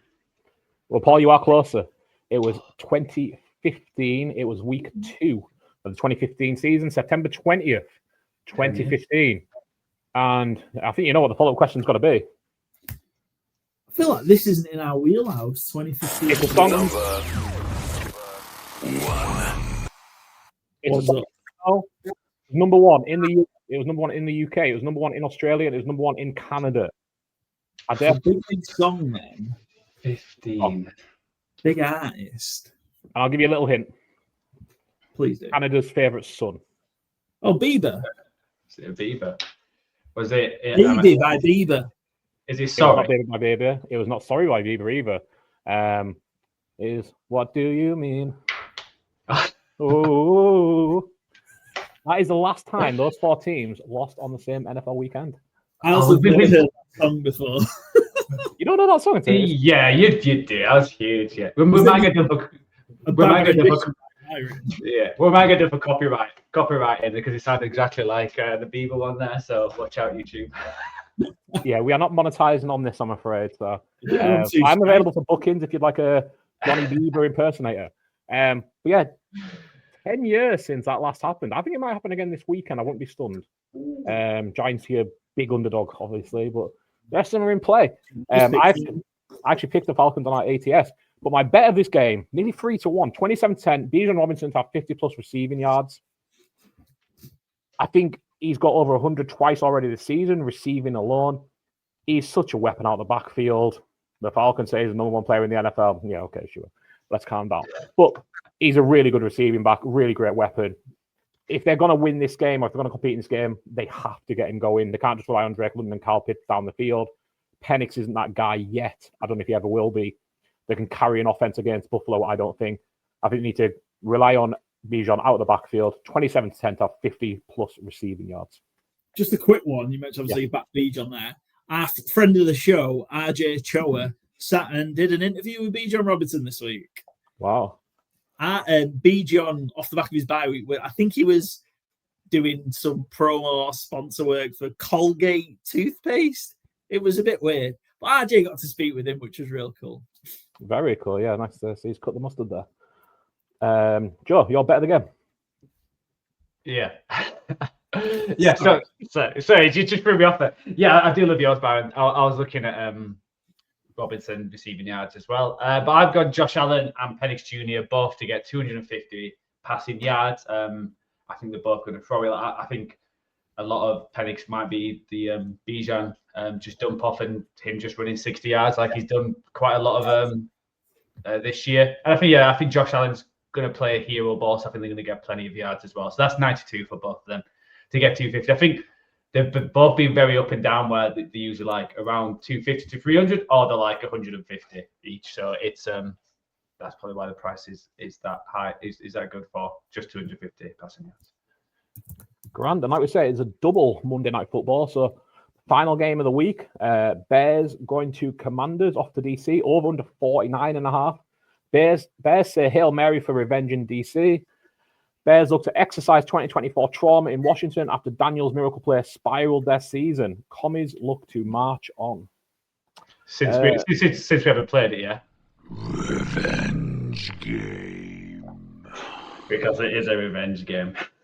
Yeah, and I mean, I don't want to get political. There's a lot of Washington, Chicago revenge type narratives going on at the minute with old Prezi Trump and the city of Chicago. So the Commanders want to put them on. Want to put the Bears on ice. Is that what you're trying to say? Beautiful, beautiful.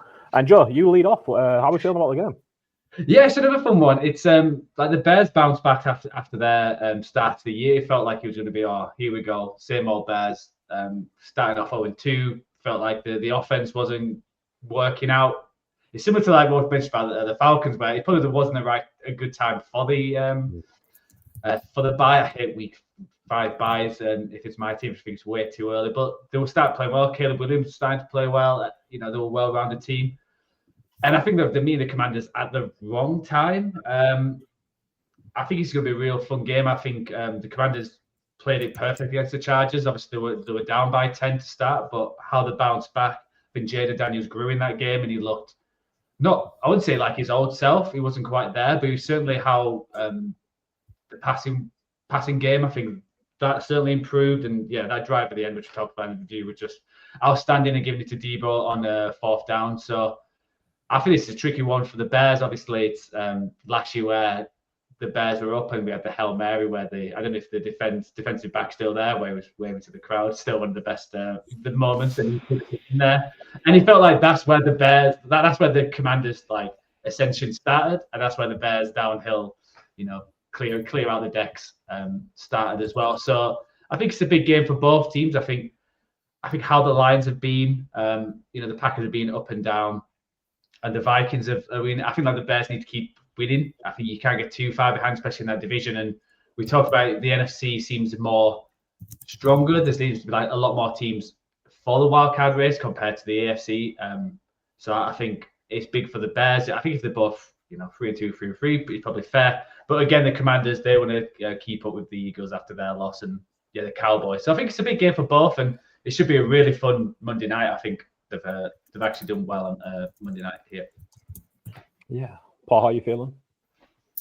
Again, I kind of think the Bears, off the back of 2 wins, a bye, might have not been great for them as well, similar to the Falcons. And Commanders kind of got back on track last week against the Chargers. Yeah. I think defensively as well, I was impressed with the Commanders, the ability to force the turnovers. They're kind of bearing up in the red zone in particular against the Chargers. I think good traits to have. I think the Commanders are going to be able to run the ball a lot on the Bears. Bill Krosky-Merritt. So, big fantasy down, as we keep mentioning, is starting to show kind of why. And I think kind of that combined with Jaden Daniels is enough to keep the Bears off kilter here. Caleb has made progress, but I think the ability of the Commanders to force turnovers. Mikey Sandra still interception could be a good shout here at long odds. But yeah, I just think kind of the Commanders are going to have enough. I think it's going to be close. So I think on the ATS, I've gone the Bears, but just because of the number, I think a field goal game, Commanders, close, Bears plus 4.5 makes sense for an ATS perspective. although we all are on the Bears, which is a problem, and we apologise, Chicago. Yeah, very sorry about that one. Interestingly, 48% of the bets are on the Bears, 53% of the money, so vice versa for the Commanders. Nobody knows really how to pick this one, but yeah, we've all gone on the Bears, which I fully agree. Apologies to Chicago. Are we going to see points so far? No. So running the trend of my... So you start with an under, finish with an under. Yeah, start with finishing with the sandwich by massive overs. I think I've really struggled picking sides this week for bets, and that's shown because I'm just all on totals on our games, which is a bad move for me because I've been miles away on the totals early in the season, tightened up the last couple of weeks. So hopefully that continues. I've just followed the money on this one. 86% of the money and 87% of the bets are on the under. Yeah. It's not necessarily a great place to be following the public money to that extent. But I've just gone the under on this one. I just think, like I say, the Commanders can keep the Bears in check, and the Commanders' ability to kind of run the ball a lot more. Yeah. We've seen kind of the huge key behind the Commanders' success on offense last year was the deep shots and connecting with them. We've seen them kind of come back a little bit last week against the Commanders. Luke McCaffrey was the recipient of the deep shot. Obviously, Terry McLaurin's been injured. I'm not certain whether Terry's going to be back on Monday or not. Still not practicing. Sorry? He's still not practicing. Still not practicing. That suggests not, on Thursday when we're recording. So as a result, the Commanders having to move it a little bit more through Debo and through the rushing game. But that means they take a bit more time out of the game. So I'm going to take the under 49.5. Yeah, I think this is a tough one to see it hitting 50, truthfully. I've gone Colston Loveland anytime touchdown, though. Another player who's yet to get a touchdown this season, who I think is going to get off the mark this week, 4-1. I think the bye's come at a good time for him. He was nursing injury through training camp, hasn't really got going this season. He had one reception against Dallas for 31 yards, but I think one of us could have got a 30-yard reception against Dallas that week, truthfully.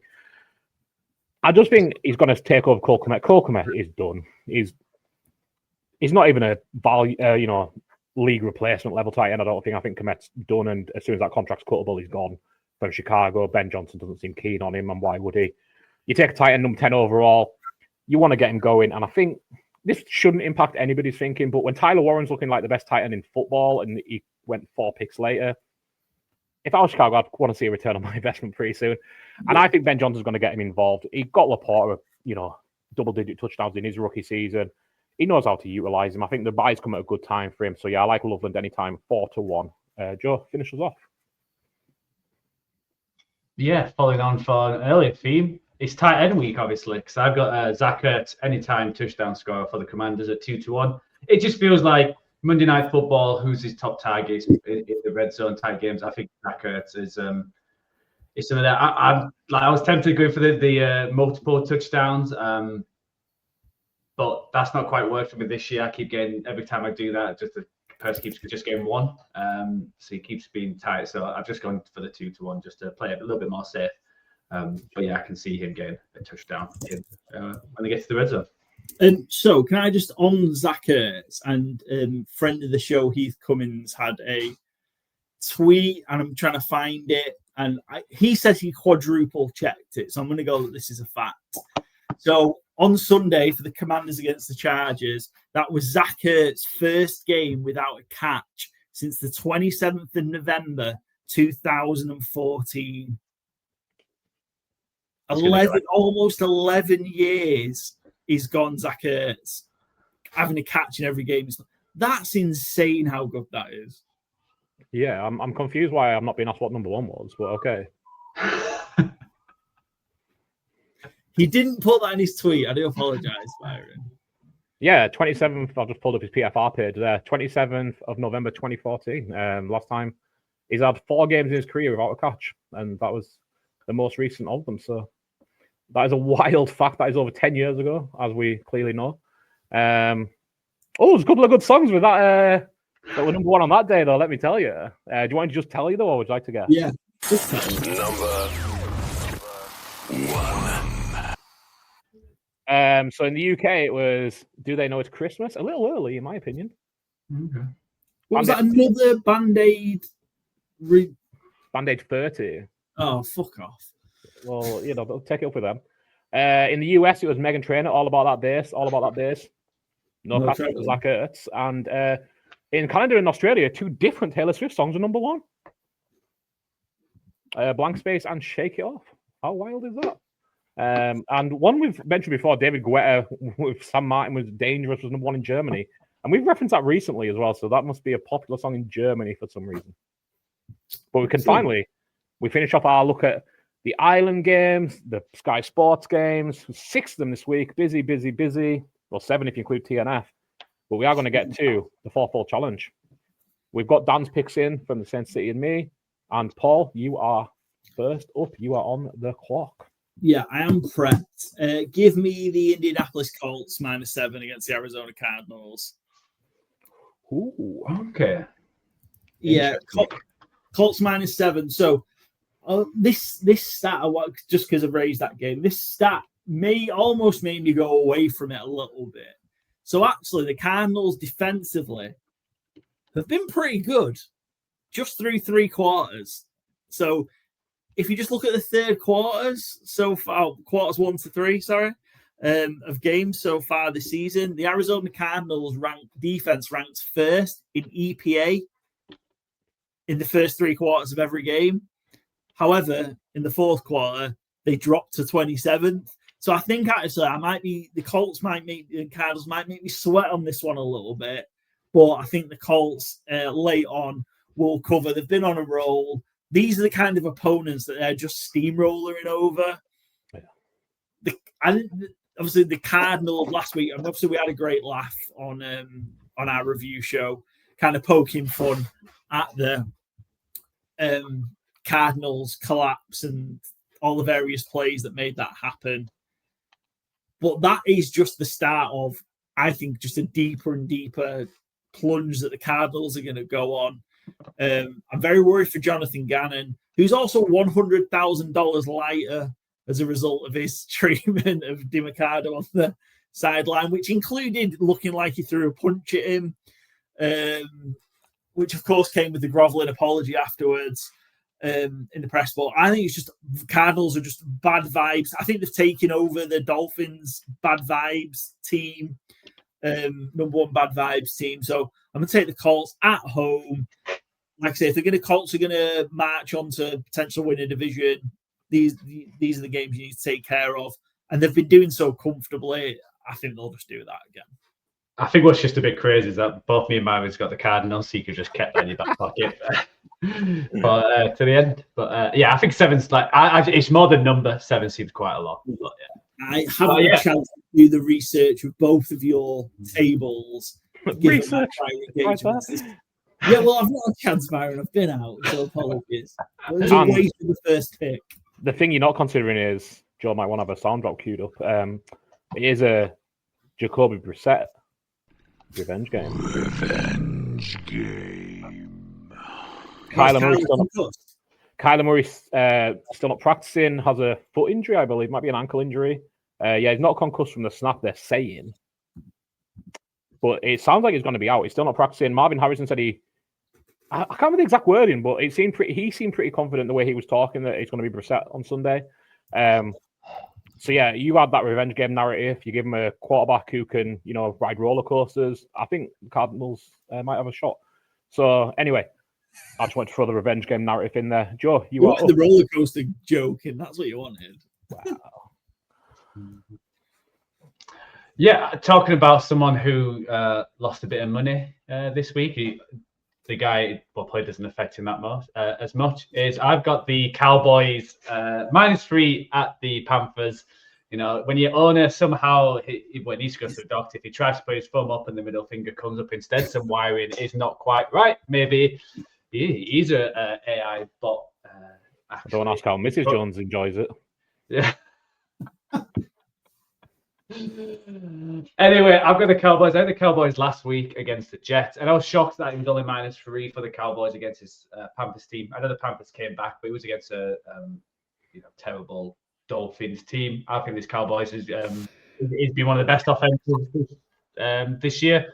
Dak to me is a front runner for the MVP, has been more or less perfect, and winning this game helps them to get winning records. And I think they're going to do it against this Panthers. I think it's going to be comfortable.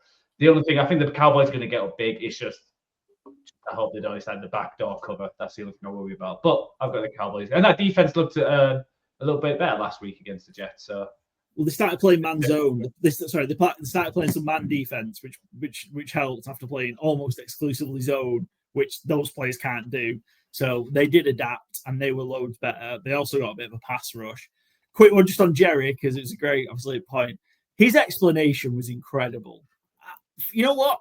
Fair play for trying to bullshit your way out of that situation. I almost believe he might be telling the truth. Just because he said, or he wasn't trying to flip off Jets fans, there were a group of Cowboys fans sat in front of us. So I believe he might have flipped the middle finger at the Cowboys fans because he just fucking hates all of us. So fair play.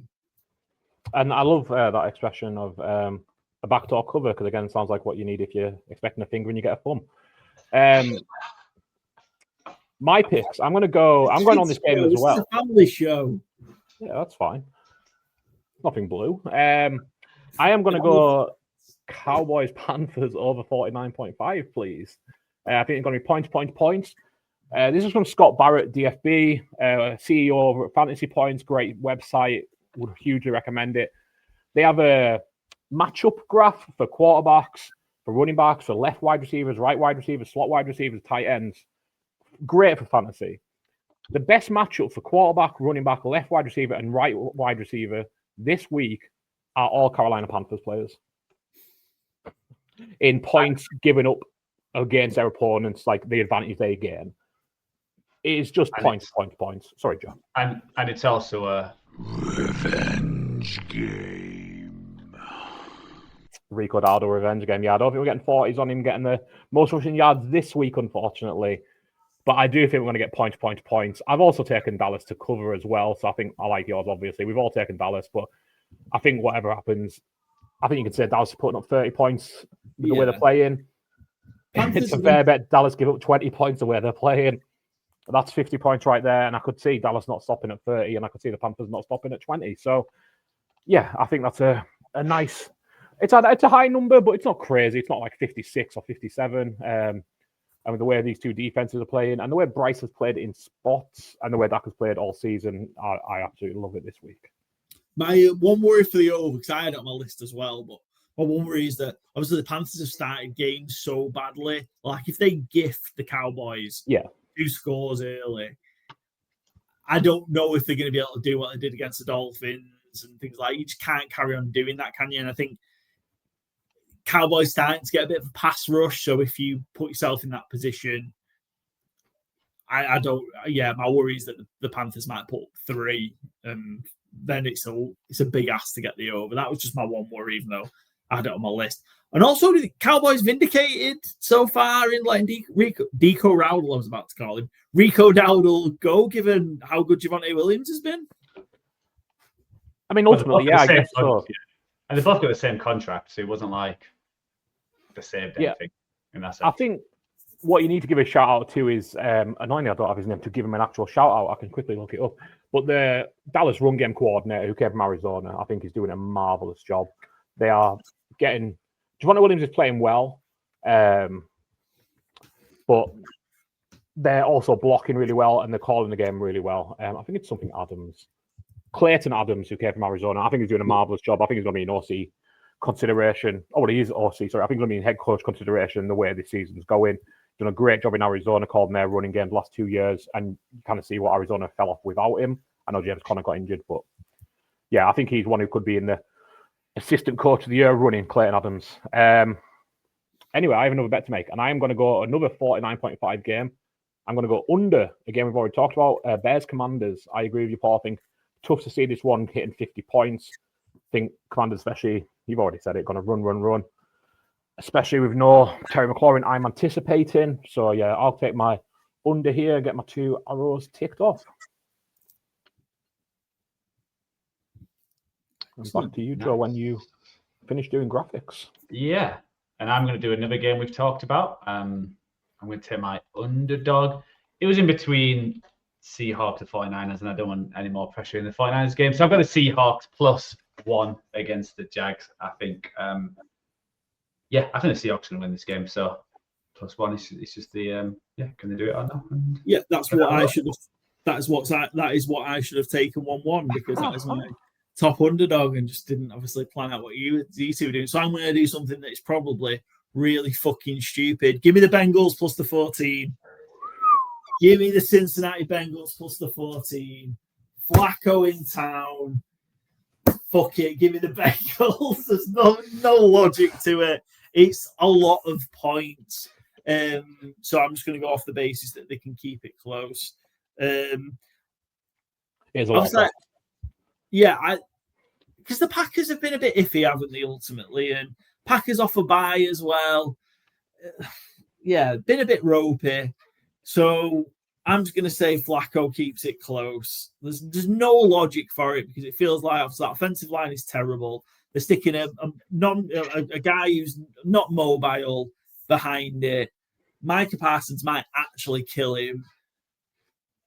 And it feels like, but on the flip side, they're giving Jamar Chase and T. Higgins the opportunity to be factors in games. Yeah. And I think that's ultimately what you needed to do if you were the Bengals.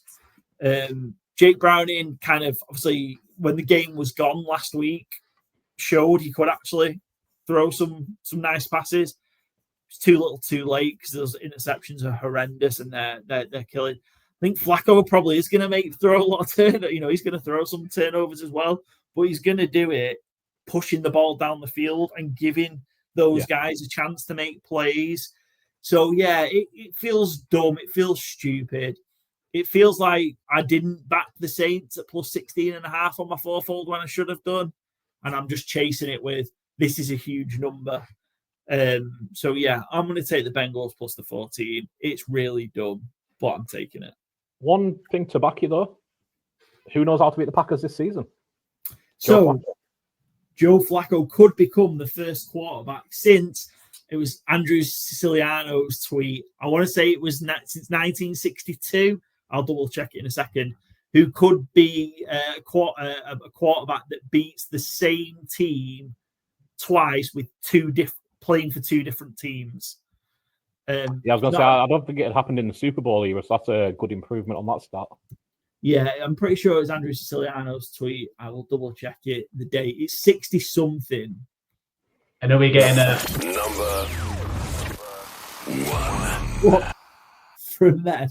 No, I don't think so. Cool. What's your next bet, Paul? What's your next bet, Paul? I'm sorry, I'm just trying to find this.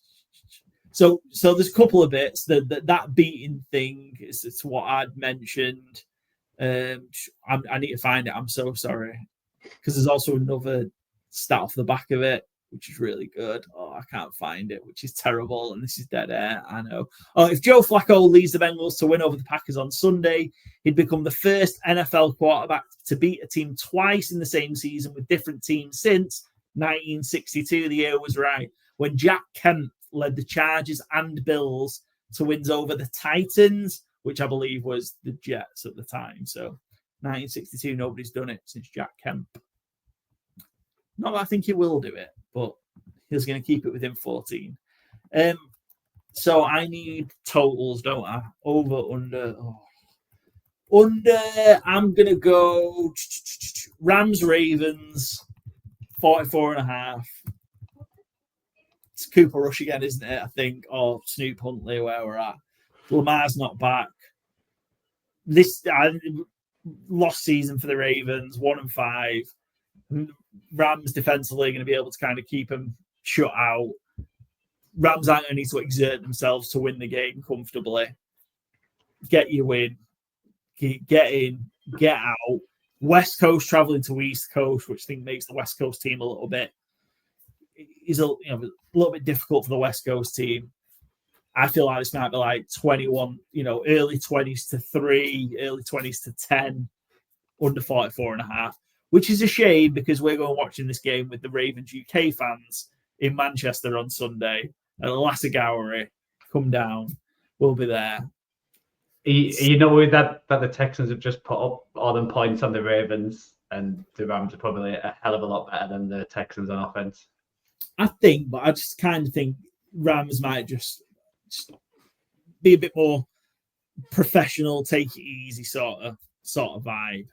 Don't feel like this is run up the score situation for the Rams. They've got some old fellas, might be sitting some people. Speaking of old fellas, in that game, the Buffalo Bills against the New York Titans, at the end of the 1962 season, last game of the 62 regular season, as it turns out, Cookie Gilchrist had 2 rushing touchdowns, 42 and a 30-yarder, and a 42-yard field goal. Nice. And what a great name as well, Cookie Gilchrist. Yeah, it's beautiful, yeah. That was where Jack Kemp was quarterbacking, and that was the 8th of December, 1962, and you know the number 1. 62? Yeah, I'm sure you'll know it. I don't know why I'm so sure you do, but I'm sure you do. Is that 62 too early for the Beatles, is it? It's not the Beatles, so I don't know if it's too early for them. What month did you say? December?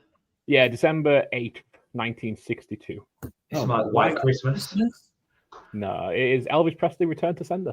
Oh, there you go. I always think of you as an Elvis man, Paul. Maybe I'm wrong, but that's I wrote the Drake Rattle and Roll.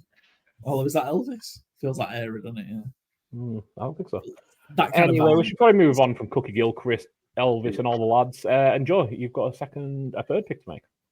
Yeah, I'll get my over. I've got Bengals Packers at 44.5. I think the Packers are going to put some points on, and I think the Bengals, like Byron said, Falcons might chuck some points, just like chuck the ball up for and get just pointless points at the end of the game just to put it over like they did against what they did last week, where Chase got a couple of touchdowns. So yeah, so 44.5 is not a lot. So I think Packers are going to score 30 at least, and then it depends what the Bengals do. Probably 16 just for a nice push for Paul. That'd be nice. Bengals defense actually was a lot better last week. They just obviously got dealt a lot of short fields because of Jake Browning. They did kind of in stages. And Joe Flacco's not done any terrible throws this year. Nope. Nope. Anyway, before we get into a 4-hour podcast, let's go to my last 2 picks. I can't believe I'm the only person on this as well. I'm going to go Titans plus 4.5 against the Raiders. Have we seen the Raiders recently? The Titans just came off a huge win with no luck involved at all, and the Raiders are a hot mess. So yeah, give me 4.5 points. I think if either of the team's got a 4.5 point head start, I'd probably take the team with the head start. So 2 really bad teams. It feels like a bigger one for the Raiders, but I think for that reason it might blow up in their face a wee bit. Still don't know Brock Bowers' status. I still don't think he's practicing, which doesn't bode well. Michael Mayer is out of the concussion protocol, but Michael Mayer ain't Brock Bowers. So yeah, I'm going to take the Titans there. Hope Cam Ward continues improving. Hopefully get them good vibes from last week and keep them rolling. Yeah. And I have a favourite to take, right? Yes, I'm going to take Tom's win a couple, but I'm going to go Steelers minus 5.5 at home against Cleveland Browns. Yeah, they've done well to keep pace with the Vikings last week, but I think the Steelers might enjoy seeing Dylan Gabriel across the line from all the lads basically on that defensive front. I think the Steelers might be in a bit of a bully ball game here. I've been obviously underwhelmed by the Steelers relative to their record so far this season, but it is what it is, and I think they can very comfortably take care of the Browns here with Dylan Gabriel at the helm. Joe, to wrap us up, or to wrap yours up. Yeah, I've got my under. I'm going to go the Cardinals Colts. Under 47. 47 seems quite low. I'm guessing it's because of the Colts. But the Cardinals defense, as Paul mentioned, have started off a good game. Started well, and if Brissett's playing, I don't think he's going to be able to throw too much on this Colts defense. I think it's going to be a tight affair, and being under 47, I think it's going to be a low-scoring game. Excellent. I've got my over. It's a game we've already talked about. Seahawks, Jags over 47.5. Refer back 20 minutes ago for the explanation. Grand. So that is our fourfold. And Joe's just popping the graphic in, but we know what the game's going to be. So I'll shift us on to our next slide. We've got our ATS to see what we haven't covered yet. Can't think there'll be much with teams on bye. and so many Island primetime games this week. So Thursday Night Football, just Joe on the Eagles. In London, I've taken the bait of the Jets +7. I'm the only one to do so. Oh yeah, it doesn't feel like a smart pick. Paul is riding solo on the Colts, kind of surprisingly. Everybody on the Dolphins +4 hosting the Chargers and that wretched offensive line. Me and Paul on the Steelers, Joe on the Browns in the 5.5-point game there. Paul, just you on the Saints, 3.5-point dogs against the Patriots. We're all on the Cowboys, -3 in Carolina. I'm riding solo on the Jags. I just realized it was the game we didn't really touch on. Sorry, the Chargers or the Dolphins. I just kind of skipped over these games. Have we much to say on any of these games? If you've got something, please jump in. My apologies. Not really. The Cardinals, Colts. We kind of touched on in the fourth fold there. Yeah. Chargers, Dolphins. Any strong feelings on it? Yeah, I'm worried that we're all on the Dolphins, but I just feel like the Chargers were so bad last week in terms of they had a good kind of first 10 minutes and then just could do nothing on offense. Yeah. And my worry is that the defense is starting to falter as well. Yeah. And we know the Dolphins have been bad, real bad. Kind of for the first half last week, they were really good against the Panthers and then just fell apart the second half. I wonder if they're just kind of catching the Chargers at the right time here. Just for kind of where they're at with their injuries and starting to flake off defensively and kind of maybe the Dolphins can sneak a win here, but at +4, I don't see the Chargers blowing out teams in the current state, so I like the +4 for the Dolphins. Yeah, I think the Dolphins' biggest weakness is their run defense, and I think if Hampton was playing, that would be one of my big shouts for fantasy game day. But him being an IR, not sure who's going to play behind. I think they're not going to be able to blow the door open that way. So yeah, I think it's a close one. And just the Patriots Saints, I was a tricky one. I really want to go Saints because I feel like everyone's just buzzing about the Patriots and the next big thing, and they're going to go to playoffs and win 12, 13 games, and then they'll lose it in New Orleans. That's what I was worried about, but how good they played against the Bills, I just trust them to beat this Saints team. But I think it should be a fun game. At least both teams are looking good this year. Grand, and we did touch on Pittsburgh Steelers Browns in my pick there. Any strong takes on it other than me thinking the Steelers are going to whoop the Browns? Joe, you've gone the Browns. Any particular reason, or just it's 5.5 points and the Steelers aren't that impressive? I think the best two groups are the defensive line, so I think it's just going to be a typical AFC North game where it's like 9-6 or something stupid like that, where both teams can't really score and it's lots of sacks and 2 hits. So 5.5 was a bit too high. Browns just traded away a good performer from the secondary as well, didn't they, to the Jags, which we've not really mentioned. Yeah. But they got one back. From the Jags. And what I've seen online is Greg Newsome didn't have a greatest year last year and this year, and he'll be free agent next year while the Jags have got the guy's got another year left on his contract. So I think it's like for like. Totally agree, yeah. Yeah, also, give me Shador. I don't need to see Dylan Gabriel. He did okay. Give me Shador. Let's see Shador. We all want to see Shador. Just picked it up on that fancy. We're all taking the Rams over Baltimore. I know we touched on that in fourfold. I'm the only one taking the Titans over the Raiders, 4.5 points, which surprised me. Joe riding solo with his Niners, 3-point underdogs against the Bucks. Me and Paul took the Bengals, 14 points. Underdogs at the Packers. Paul riding solo with the Chiefs, as we've heard. I'm riding solo with the Falcons. Don't love it, but I don't know, I have a weird feeling they're going to cover. They might even win. I just have a weird feeling. And then we're all on the Bears. Sorry, Chicago. How do we not know better? Yeah, sorry, Chicago.